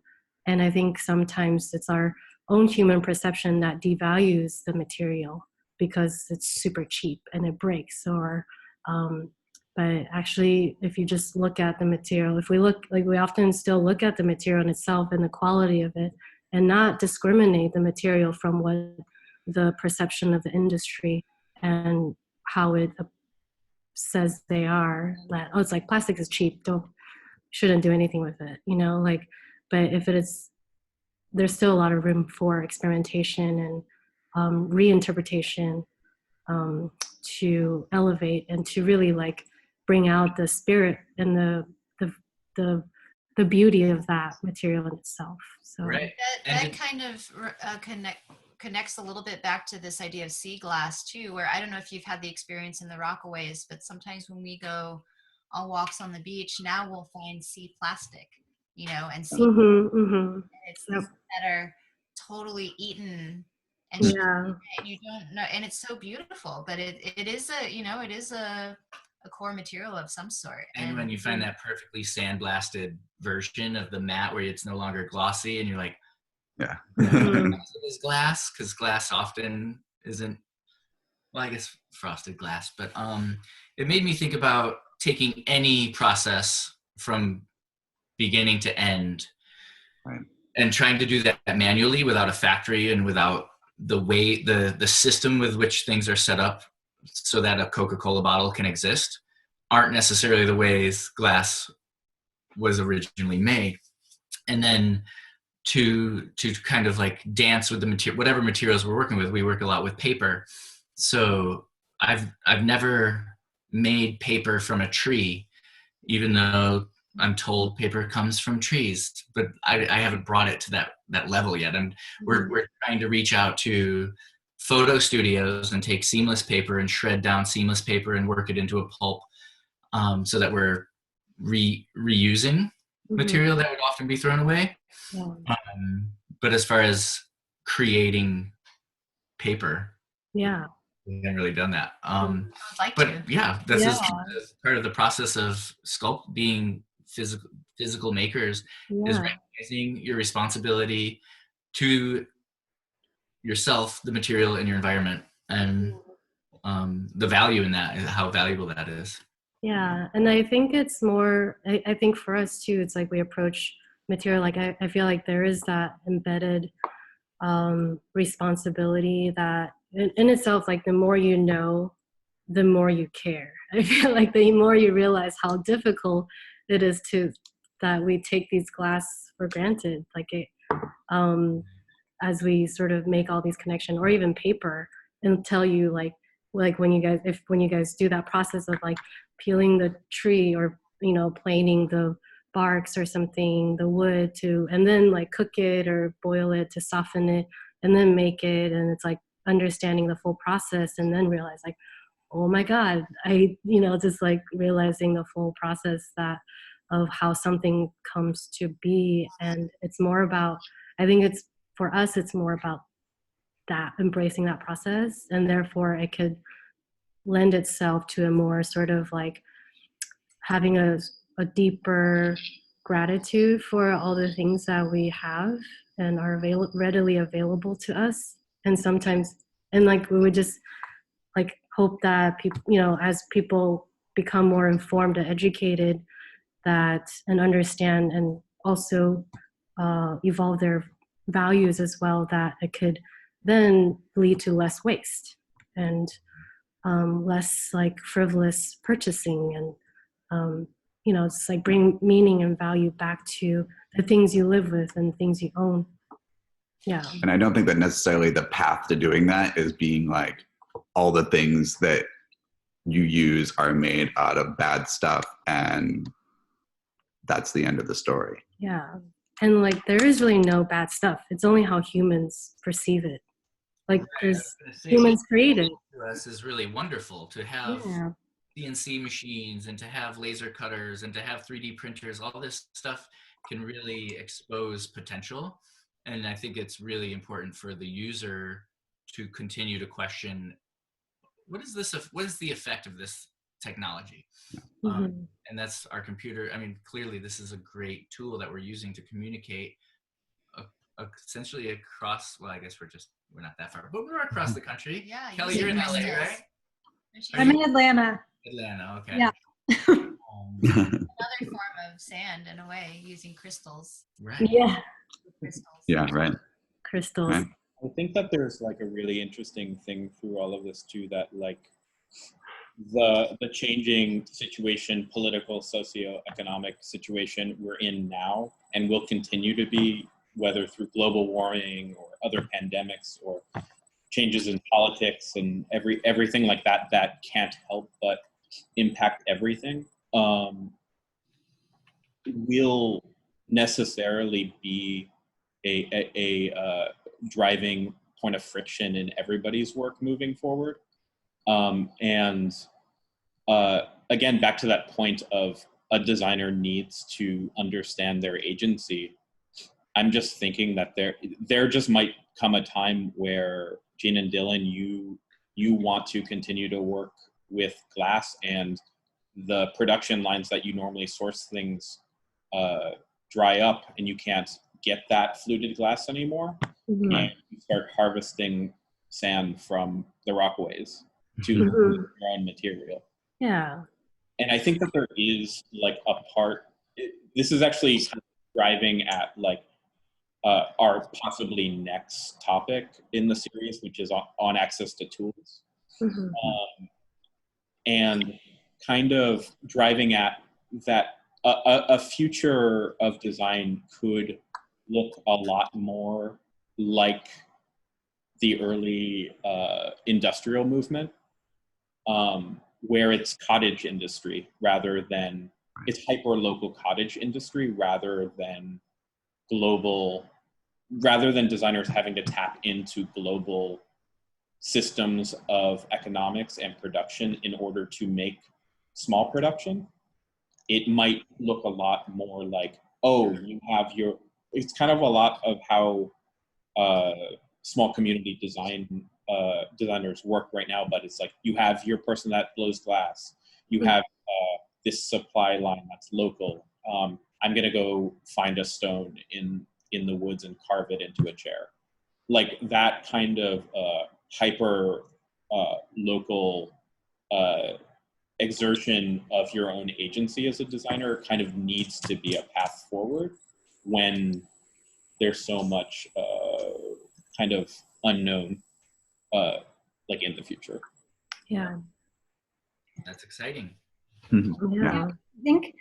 I think as hard as this time can be, there are a lot of exciting things here, and unfortunately we do need to wrap up since we're approaching 8:30, but I think there were a lot of interesting themes that came from this conversation related to intimacy, getting back to origin of objects, of ourselves, autonomy, deeper thinking and slowness, and really respect and understanding for the things around us. And I think whether we're designers or artists or anything else, there's a lot of potential in this time. And I was brought back to this question, what about this compels us, that Jean and Dylan really ask themselves before they put something on their shelf. But I think that we can ask that of the objects around us or the space around us, what doesn't compel us, and use this time that's a bit slower to go a bit deeper. And so I think and hope that some of these ideas resonated with everybody during this conversation. And if you have more questions or more thoughts, you can always email us, and we can always continue the conversation later. But does anyone have any final thoughts before we sign off here? No, just thought it was a really wonderful event to be part of, and such an honor and really fun conversations that I feel like we're just actually in a space together, you know, even though we're not physically debating together. over dinner or something. Yeah, thank you, Kelly and Michael, so much for putting these things together.